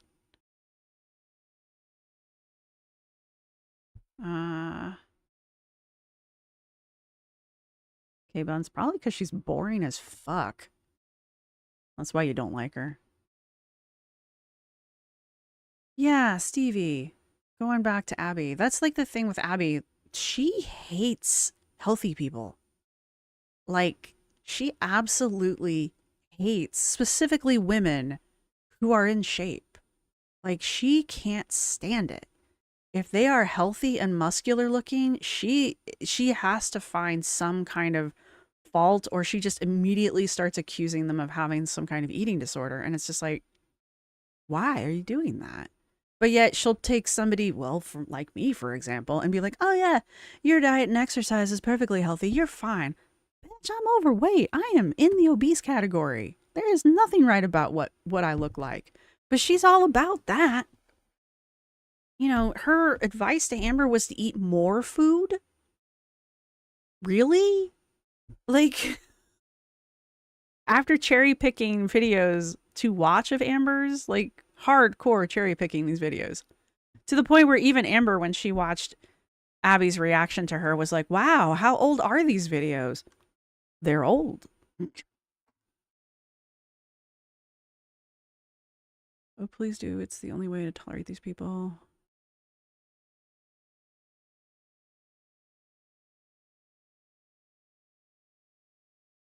Sponsor needed to know.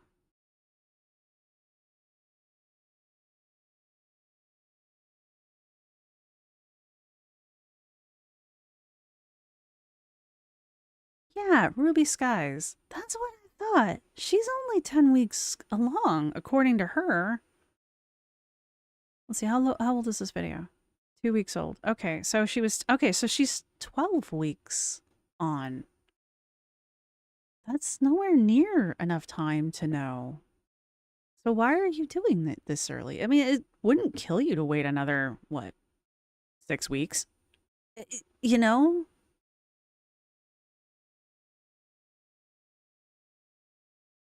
Sometimes maybe, I mean, probably. Yeah, exactly. Common sense. Common sense. Thanks for videos. Abby's videos are just, they're something else.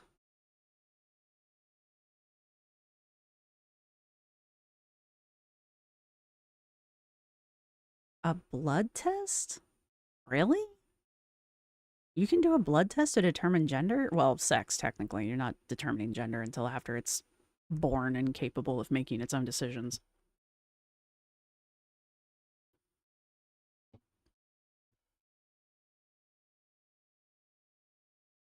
You can tell from a blood test, huh? Interesting. I mean, you can sell me on that one. I believe that. They can do all kinds of weird shit these days. I thought they were still just doing like the ultrasound thing. Rubbing my belly. But yeah, I'm interested. I mean, I feel like if I do continue to react to her, it's probably going to be things like I'll watch the part where she talks about the gym anxiety and probably skip the cake pop thing. Unless it's one of those situations where it's so wedged in there you can't really tell. So.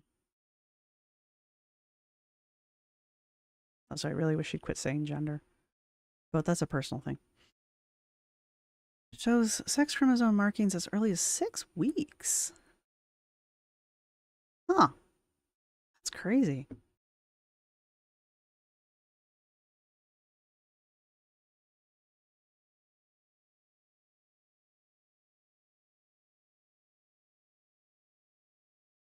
Huh. All right, well, yeah, what Ruby says.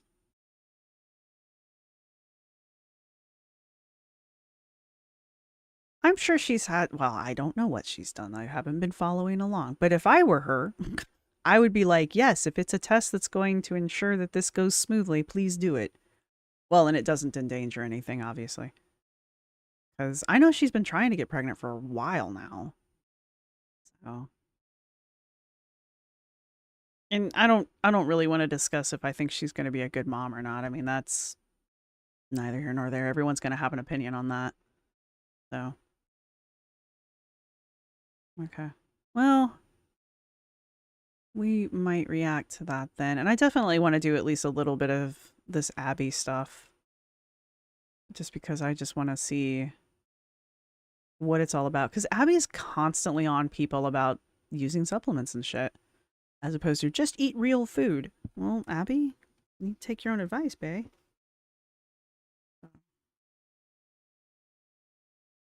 Most people don't mention they're pregnant until it's like 3 months along because that's, well, you're out of the first trimester. That's just like, I know it's kind of like an old wives thing, but like that's just typically what I've heard.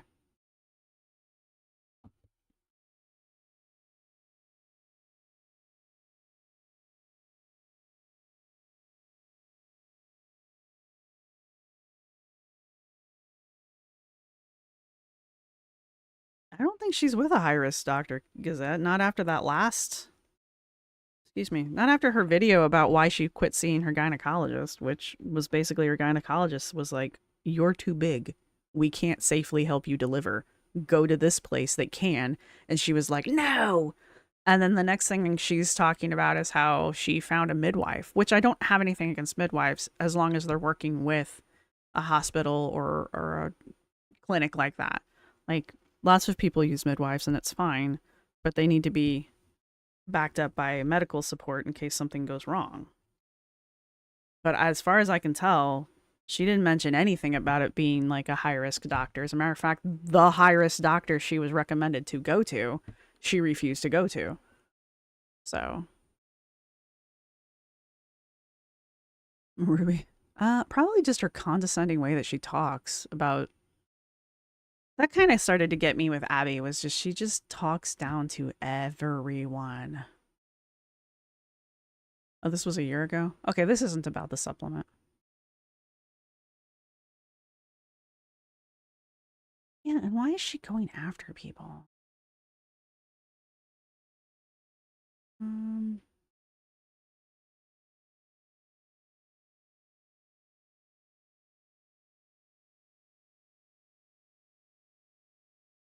Yeah, that's not cool.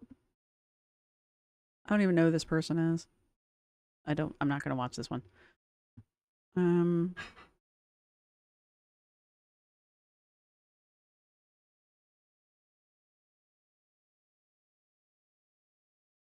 Yeah.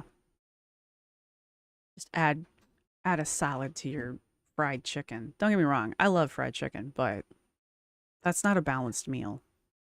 Also, it's coleslaw, not salad. Thank you much. No, I'm kidding. She's too high risk, period, Stevie. I'm surprised. But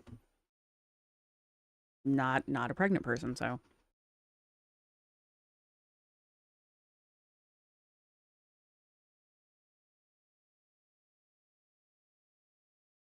Yeah, she just like straight up refused I mean, if you watch the video, she talks about how they tell her that there's a weight limit.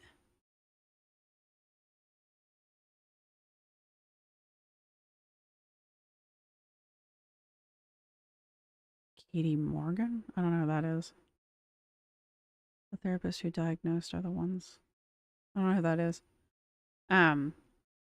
But anyway, the story as Alex is telling it is that the OBGYN that she was seeing told her that there was a BMI cap, which suspiciously went into effect after they saw her last, which would have been when the last pregnancy failed. So I'm not saying this is what happened. It's suspicious timing that they would implement a BMI cap after that occurred. It could just be timing, but it is weird. But then, like, she gets all upset about the BMI cap. She's not at the cap yet, but she can only gain like 10 pounds and then she'll be at the cap. So she gets all bent out of shape about that.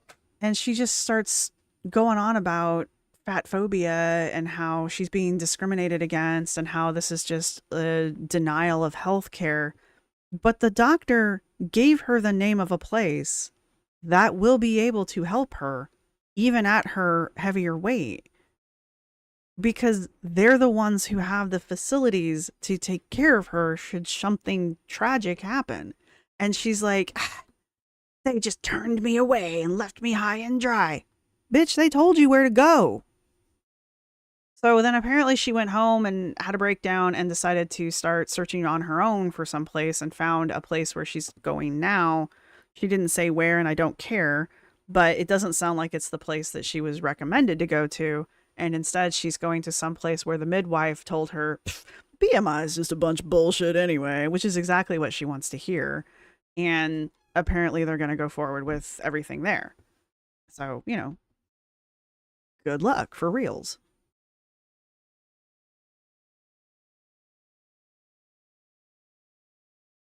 I mean, even high-risk pregnancies need to go somewhere.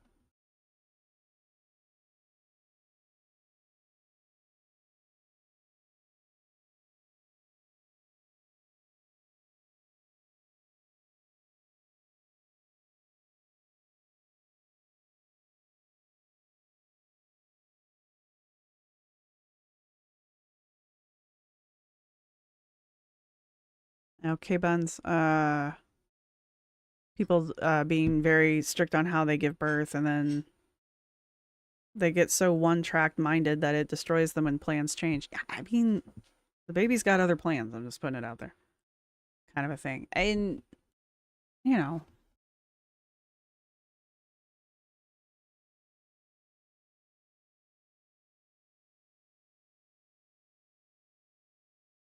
Ruby Skies, you may have hit the nail on the head. I don't know a lot about Alex, but she does seem to have, like,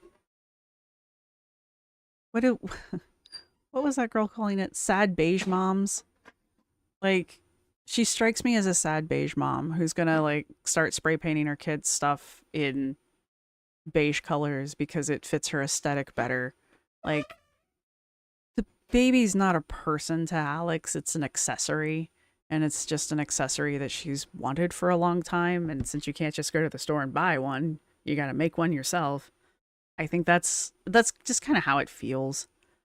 Like, I don't necessarily think that's gonna be bad for the baby. It's just, it's unfortunate that it feels like this kid is just props, just set dressing, This is how it feels to me. That's my opinion on it.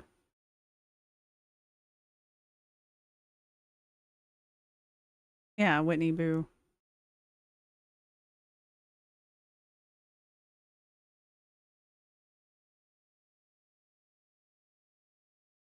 She just strikes me as a sad beige mom.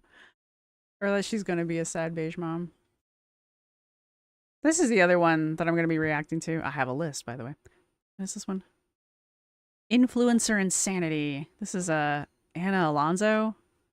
She started a series where she's talking about all of these crazy influencer things that are going on. And this one's the restocking one, where she just talks about all of this restocking stuff and how bizarre and weird it is. And, it gives off this feeling that, like, you need to do it too. And She also points out like how expensive a lot of this stuff is, and it's all being pushed by influencers. So it's all consumer driven. And you know, she points out the fact that some people may not realize that this isn't necessarily how people really do this stuff, or that it's not really necessary to have. Can I get on this? Like, whose fridge does this remind us of? Amber. That's why when I saw Amber's refrigerator, I was like, somebody's been watching organization TikTok. But it's kind of interesting to me, and I think it'll be fun. Good night, Missy Suspicious. Thank you for stopping by.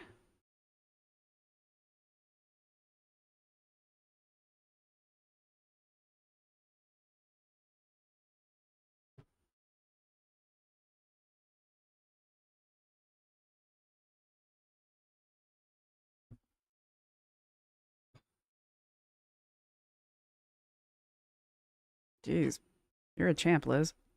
After the first one, I would have been like done. Though I'm team no kids, so no shade to people.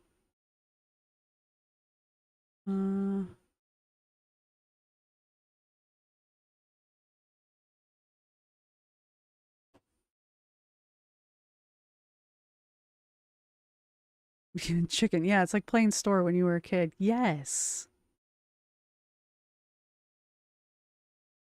Yes. This one's actually kind of fun to watch just because it is this organization stuff, but like some of this is really weird. Like, first off, why do you have 3 boxes of Kerrygold butter? That's like 3 pounds of butter in one go. I buy one of these and cut it in half and use a stick at a time. Like, to me, this just like there's just so much. It's just weird. Like, why? This is weird too. Like this whole. What was she putting into these containers? I don't remember. She's pouring the creamer and the cold brew into there. Like this I get doing. But the condiments? That's weird. Why are you doing it? And Hannah even points out after all of this is done, like, those bottles aren't empty. So you're going to have to store the bottles on top of all of the stuff you just squirted out into jars. So where are you storing the bottles? Or are you throwing them away with all of the stuff still in them? Like, that's not the whole bottle of barbecue sauce. I know, I buy that brand. You know, that wasn't the whole thing of ketchup. Again, I know, I buy that brand. So where's the rest of it going? What are you doing? Are you giving it to your neighbor? Are you and your neighbor splitting groceries? And this is like your allotment of that bottle of condiment?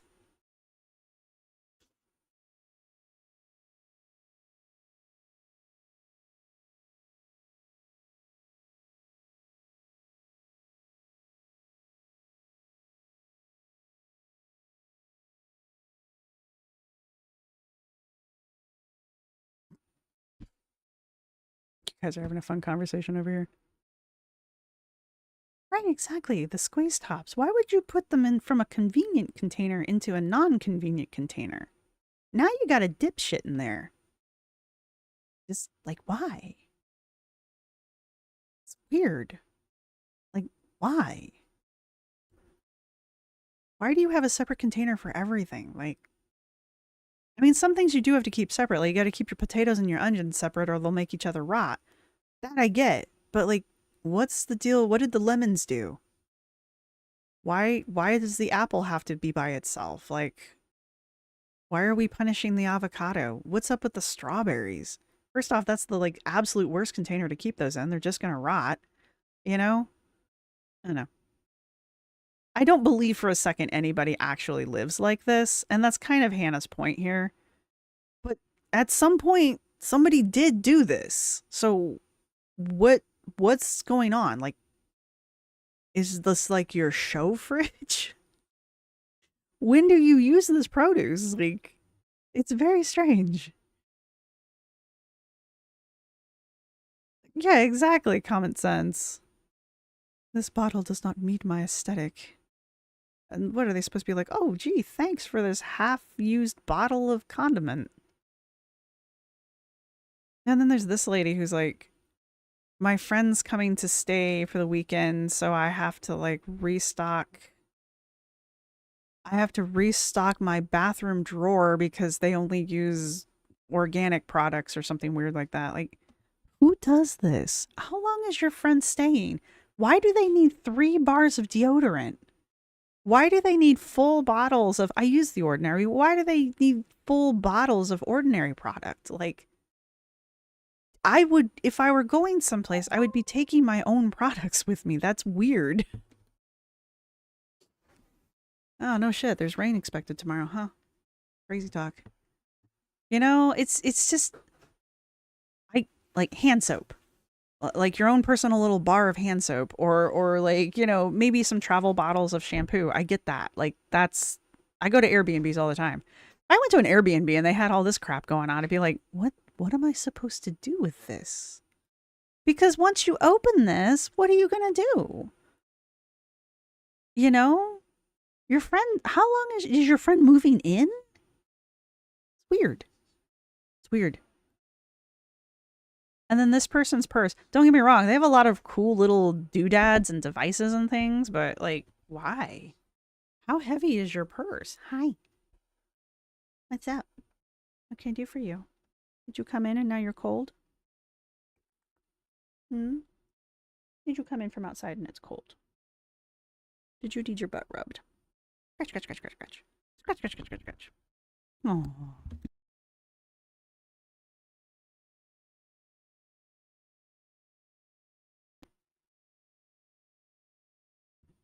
There we go. Please don't knock my sound out again. Yes. Be sweet. Don't take out my recording equipment.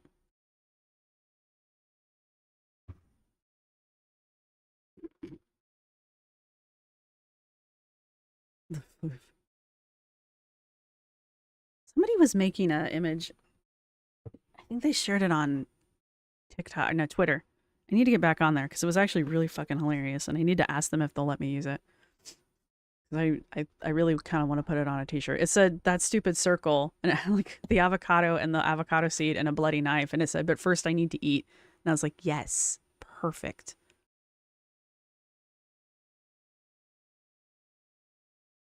Why are you here? I love you, but why are you here?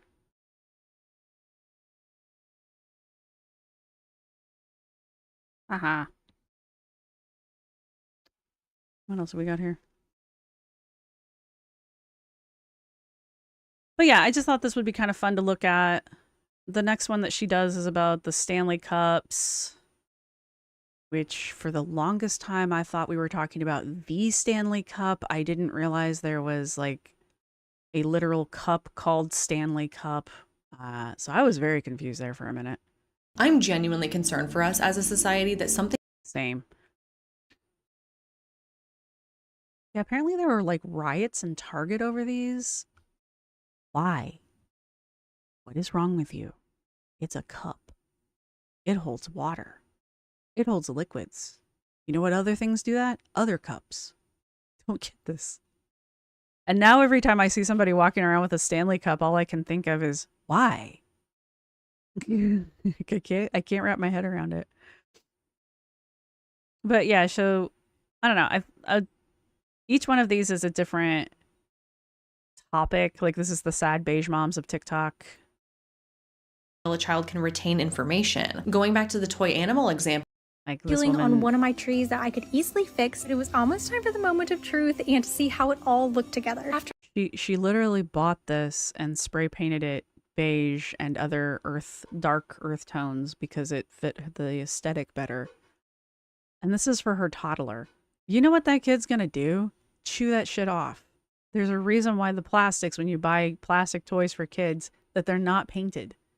The plastic is like colored that color so that the color doesn't scrape off when the kid chews on it. Like that's the only thing I can think of here. That's not going to last. I don't care if it's plastic paint.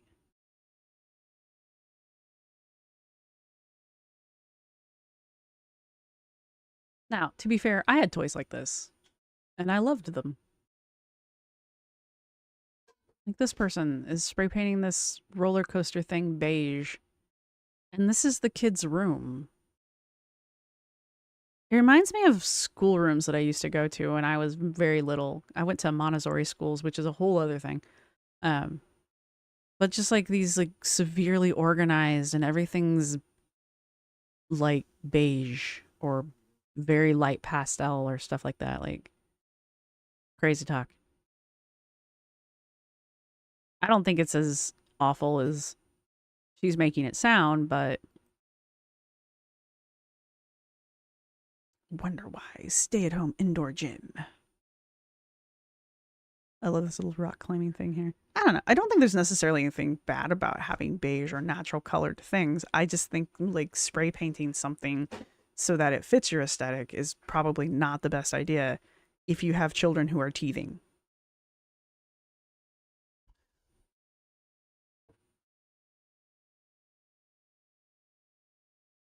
I wish my colors were, well, I think my walls actually are blue. I think they're like this really, really pale blue-gray, but you can only see it when the light is a certain way. Otherwise, I'm pretty sure they're white.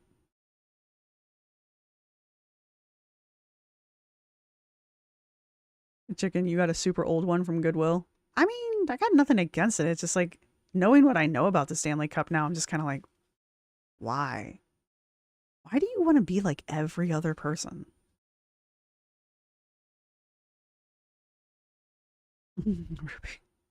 Cats are such strange little creatures. I need 2 more. If God wants me to have 40 cats, then so be it.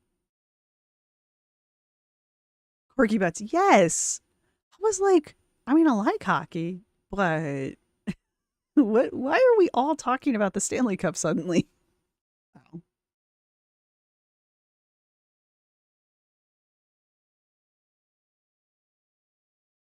A lot of my toys when I was a kid were kind of like, I remember them being like this. Again, I was a Montessori kid, so I think she even mentions Montessori in here at one point.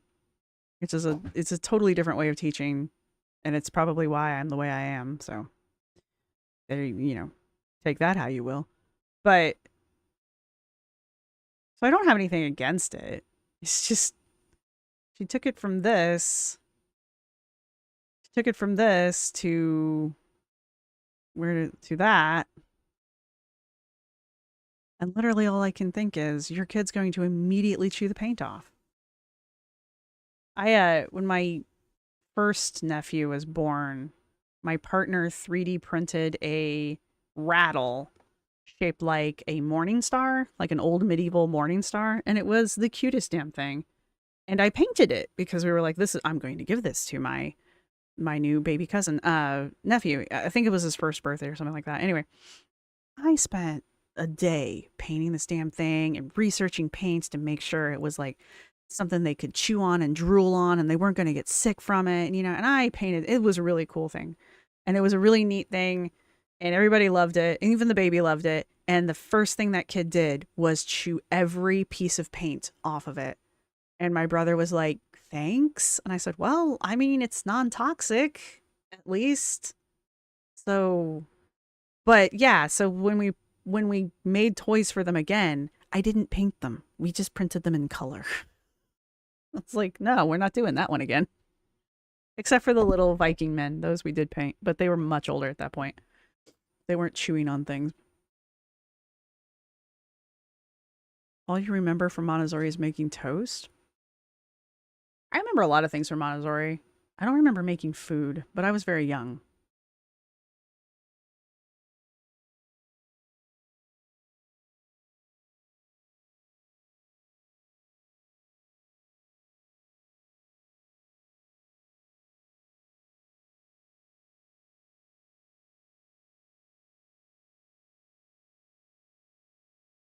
Wasn't there something about the Stanley Cups having lead in the seal? Like actual lead being used inside the seal? Have a gang of 15 feral cats. Aw, that's neat. I want to have a kitten nursery. Not for neonates. I don't think I can handle neonates, but like just kittens in general.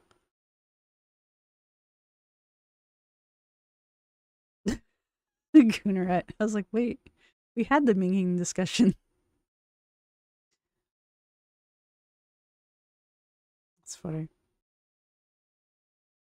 Yeah, exactly. Cozy J. My middle daughter chewed into the wood of her cot. Exactly. We have chewing teeth for a reason.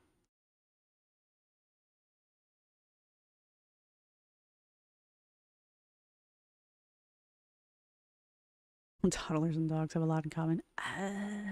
Some dogs have an emotional intelligence of an 8-year-old, so. All right. Worked on it. Best chew toy ever. Wooden cot. Check.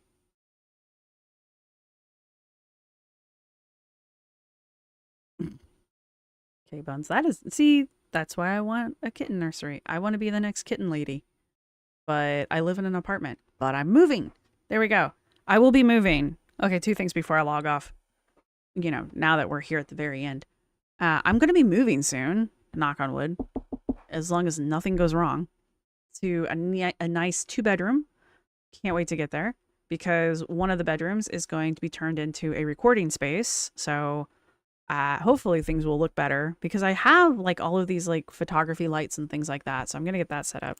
And as far as the camera, I think I finally figured out what the issue is. Is like I have an HD camera.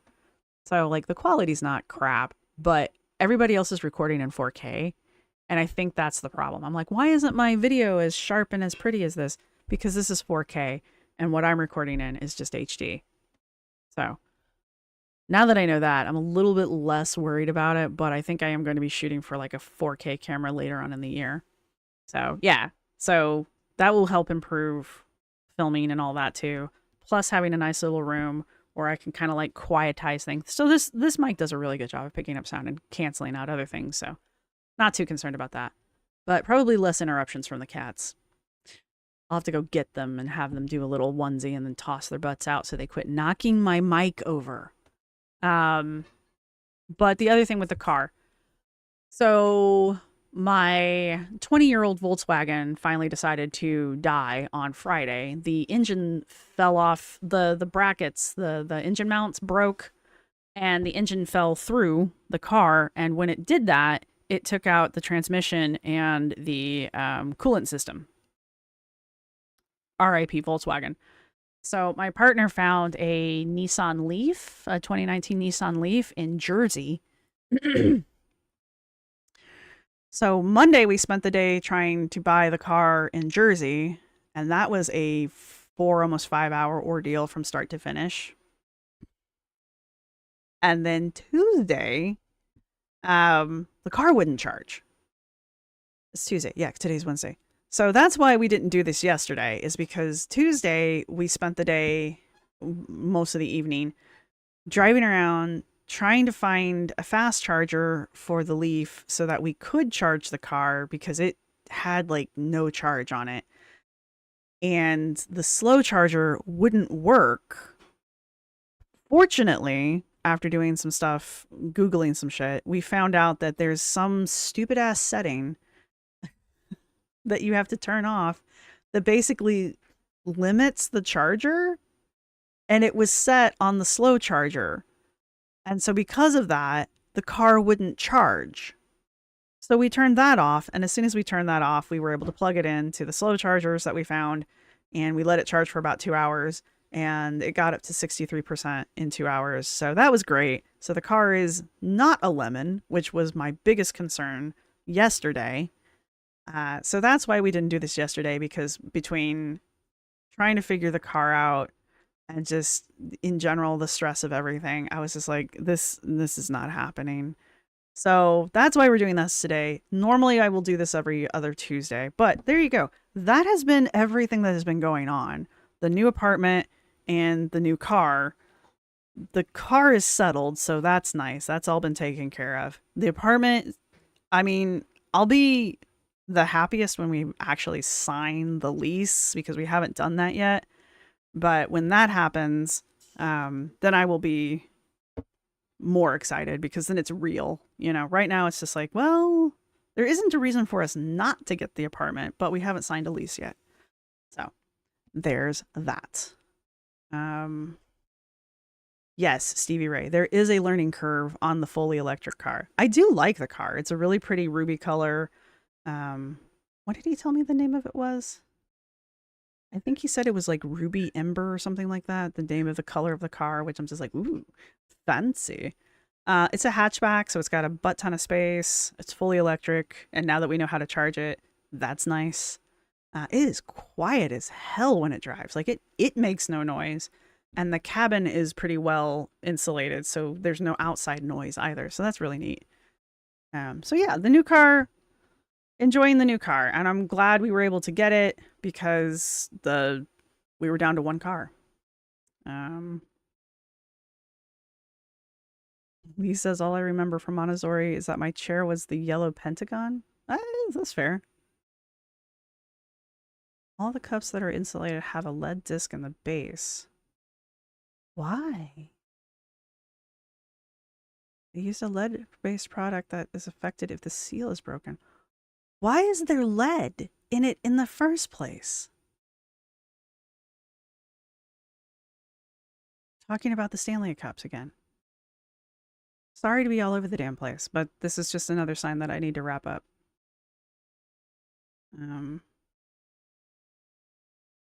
still eat random kitty meats. I will bring the cats in, and they can chill for a minute or two, but the goal will be to not have the cats knocking my shit over as much.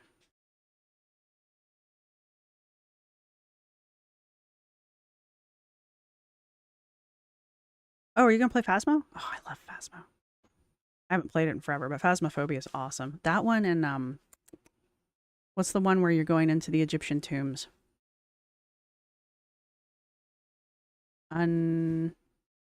Forewarned, I think is the name of it. Yeah, that one's pretty cool. Why change when people are... Why would you buy something with lead in it? Of course, I didn't know it had lead in it until somebody started suing Stanley Cup for it, so... What did I call you, Ruth? I'm so sorry. So sorry, I didn't mean to call you Ruth.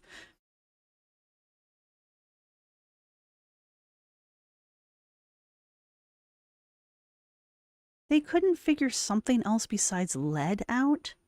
It's like mercury. Why would you use that in something that's going to be holding things that people will ingest?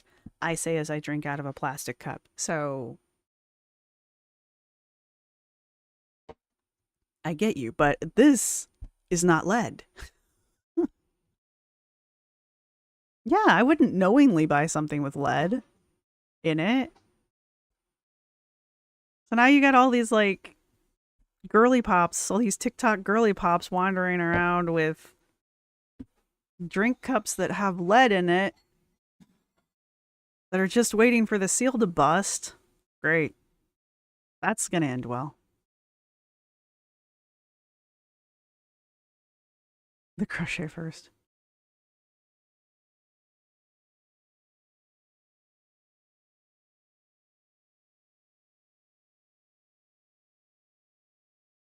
Yeah, I mean, look, I did a lot of outdoor work. I can appreciate a rugged cup, especially something that's going to keep my drink hot and or cold for extended periods of time, because once you're in the field, you're in the field, you know, and if it's a ass cold day, you want a warm beverage.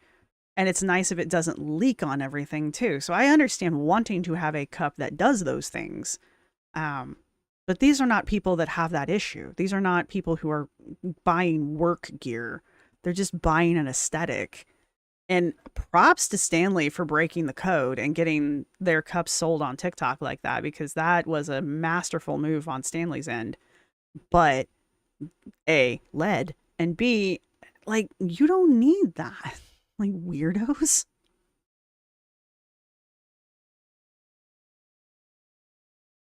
But it's not plastic mercury.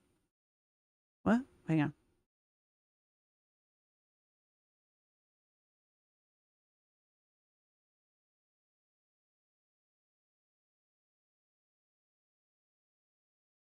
Oh, the Stanley Cup? I mean, I'm not knocking the quality of the other than the lead. I'm not knocking the quality of the Stanley Cup. I mean, I've had insulated cups. Oh my God, did my insulated cups have lead in them too? Oh Things I learned way after the fact. But I mean, like, so I'm sure the quality of the cup is fine. That's not my issue. My issue is like, you don't need it for yoga. You know, you don't need it to go to the gym. The last time I remember seeing anything resembling a Stanley Cup was the last time I was in a work vehicle. So, and I mean, there's a good reason for that. There's also no reason that you can't use a Stanley Cup. I just think it's ridiculous. So, I mean, if you want to use a Stanley Cup, knock yourself out. I just think it's too much. Do they actually leak? I can't do leaking. No leaking. Plastic mercury. Do they make plastic mercury? Supposedly this is like BPA or whatever free, but I think they have to be at this point. I don't know. I just really liked this was last year's cups at Starbucks because yes, I am that person. But there was like 6 of them in the little thing and I liked all of them, so I bought them and they're fine. So, there you go. Oh, and they glow in the dark. See, that's useful because in the middle of the night when I get up and I'm thirsty, I can see the motherfucker. And now I'm starting to swear, which tells me I need to get off. I use for my work because usually once I am sat at my desk, the only time I tend to get up is for the bathroom. Yeah, that's fair. That's fair. That's fair. All right, everybody, I'm going to go. I appreciate all of you hanging out with me. And thank you for the after trauma talk. That was nice too. We are looking forward to the 3rd episode. Well, looking forward to the 3rd episode of Foodie Beauty's documentary from Mr. Snowflake. So we will probably keep doing it in this format just because this seems to work better for me as a person. For me.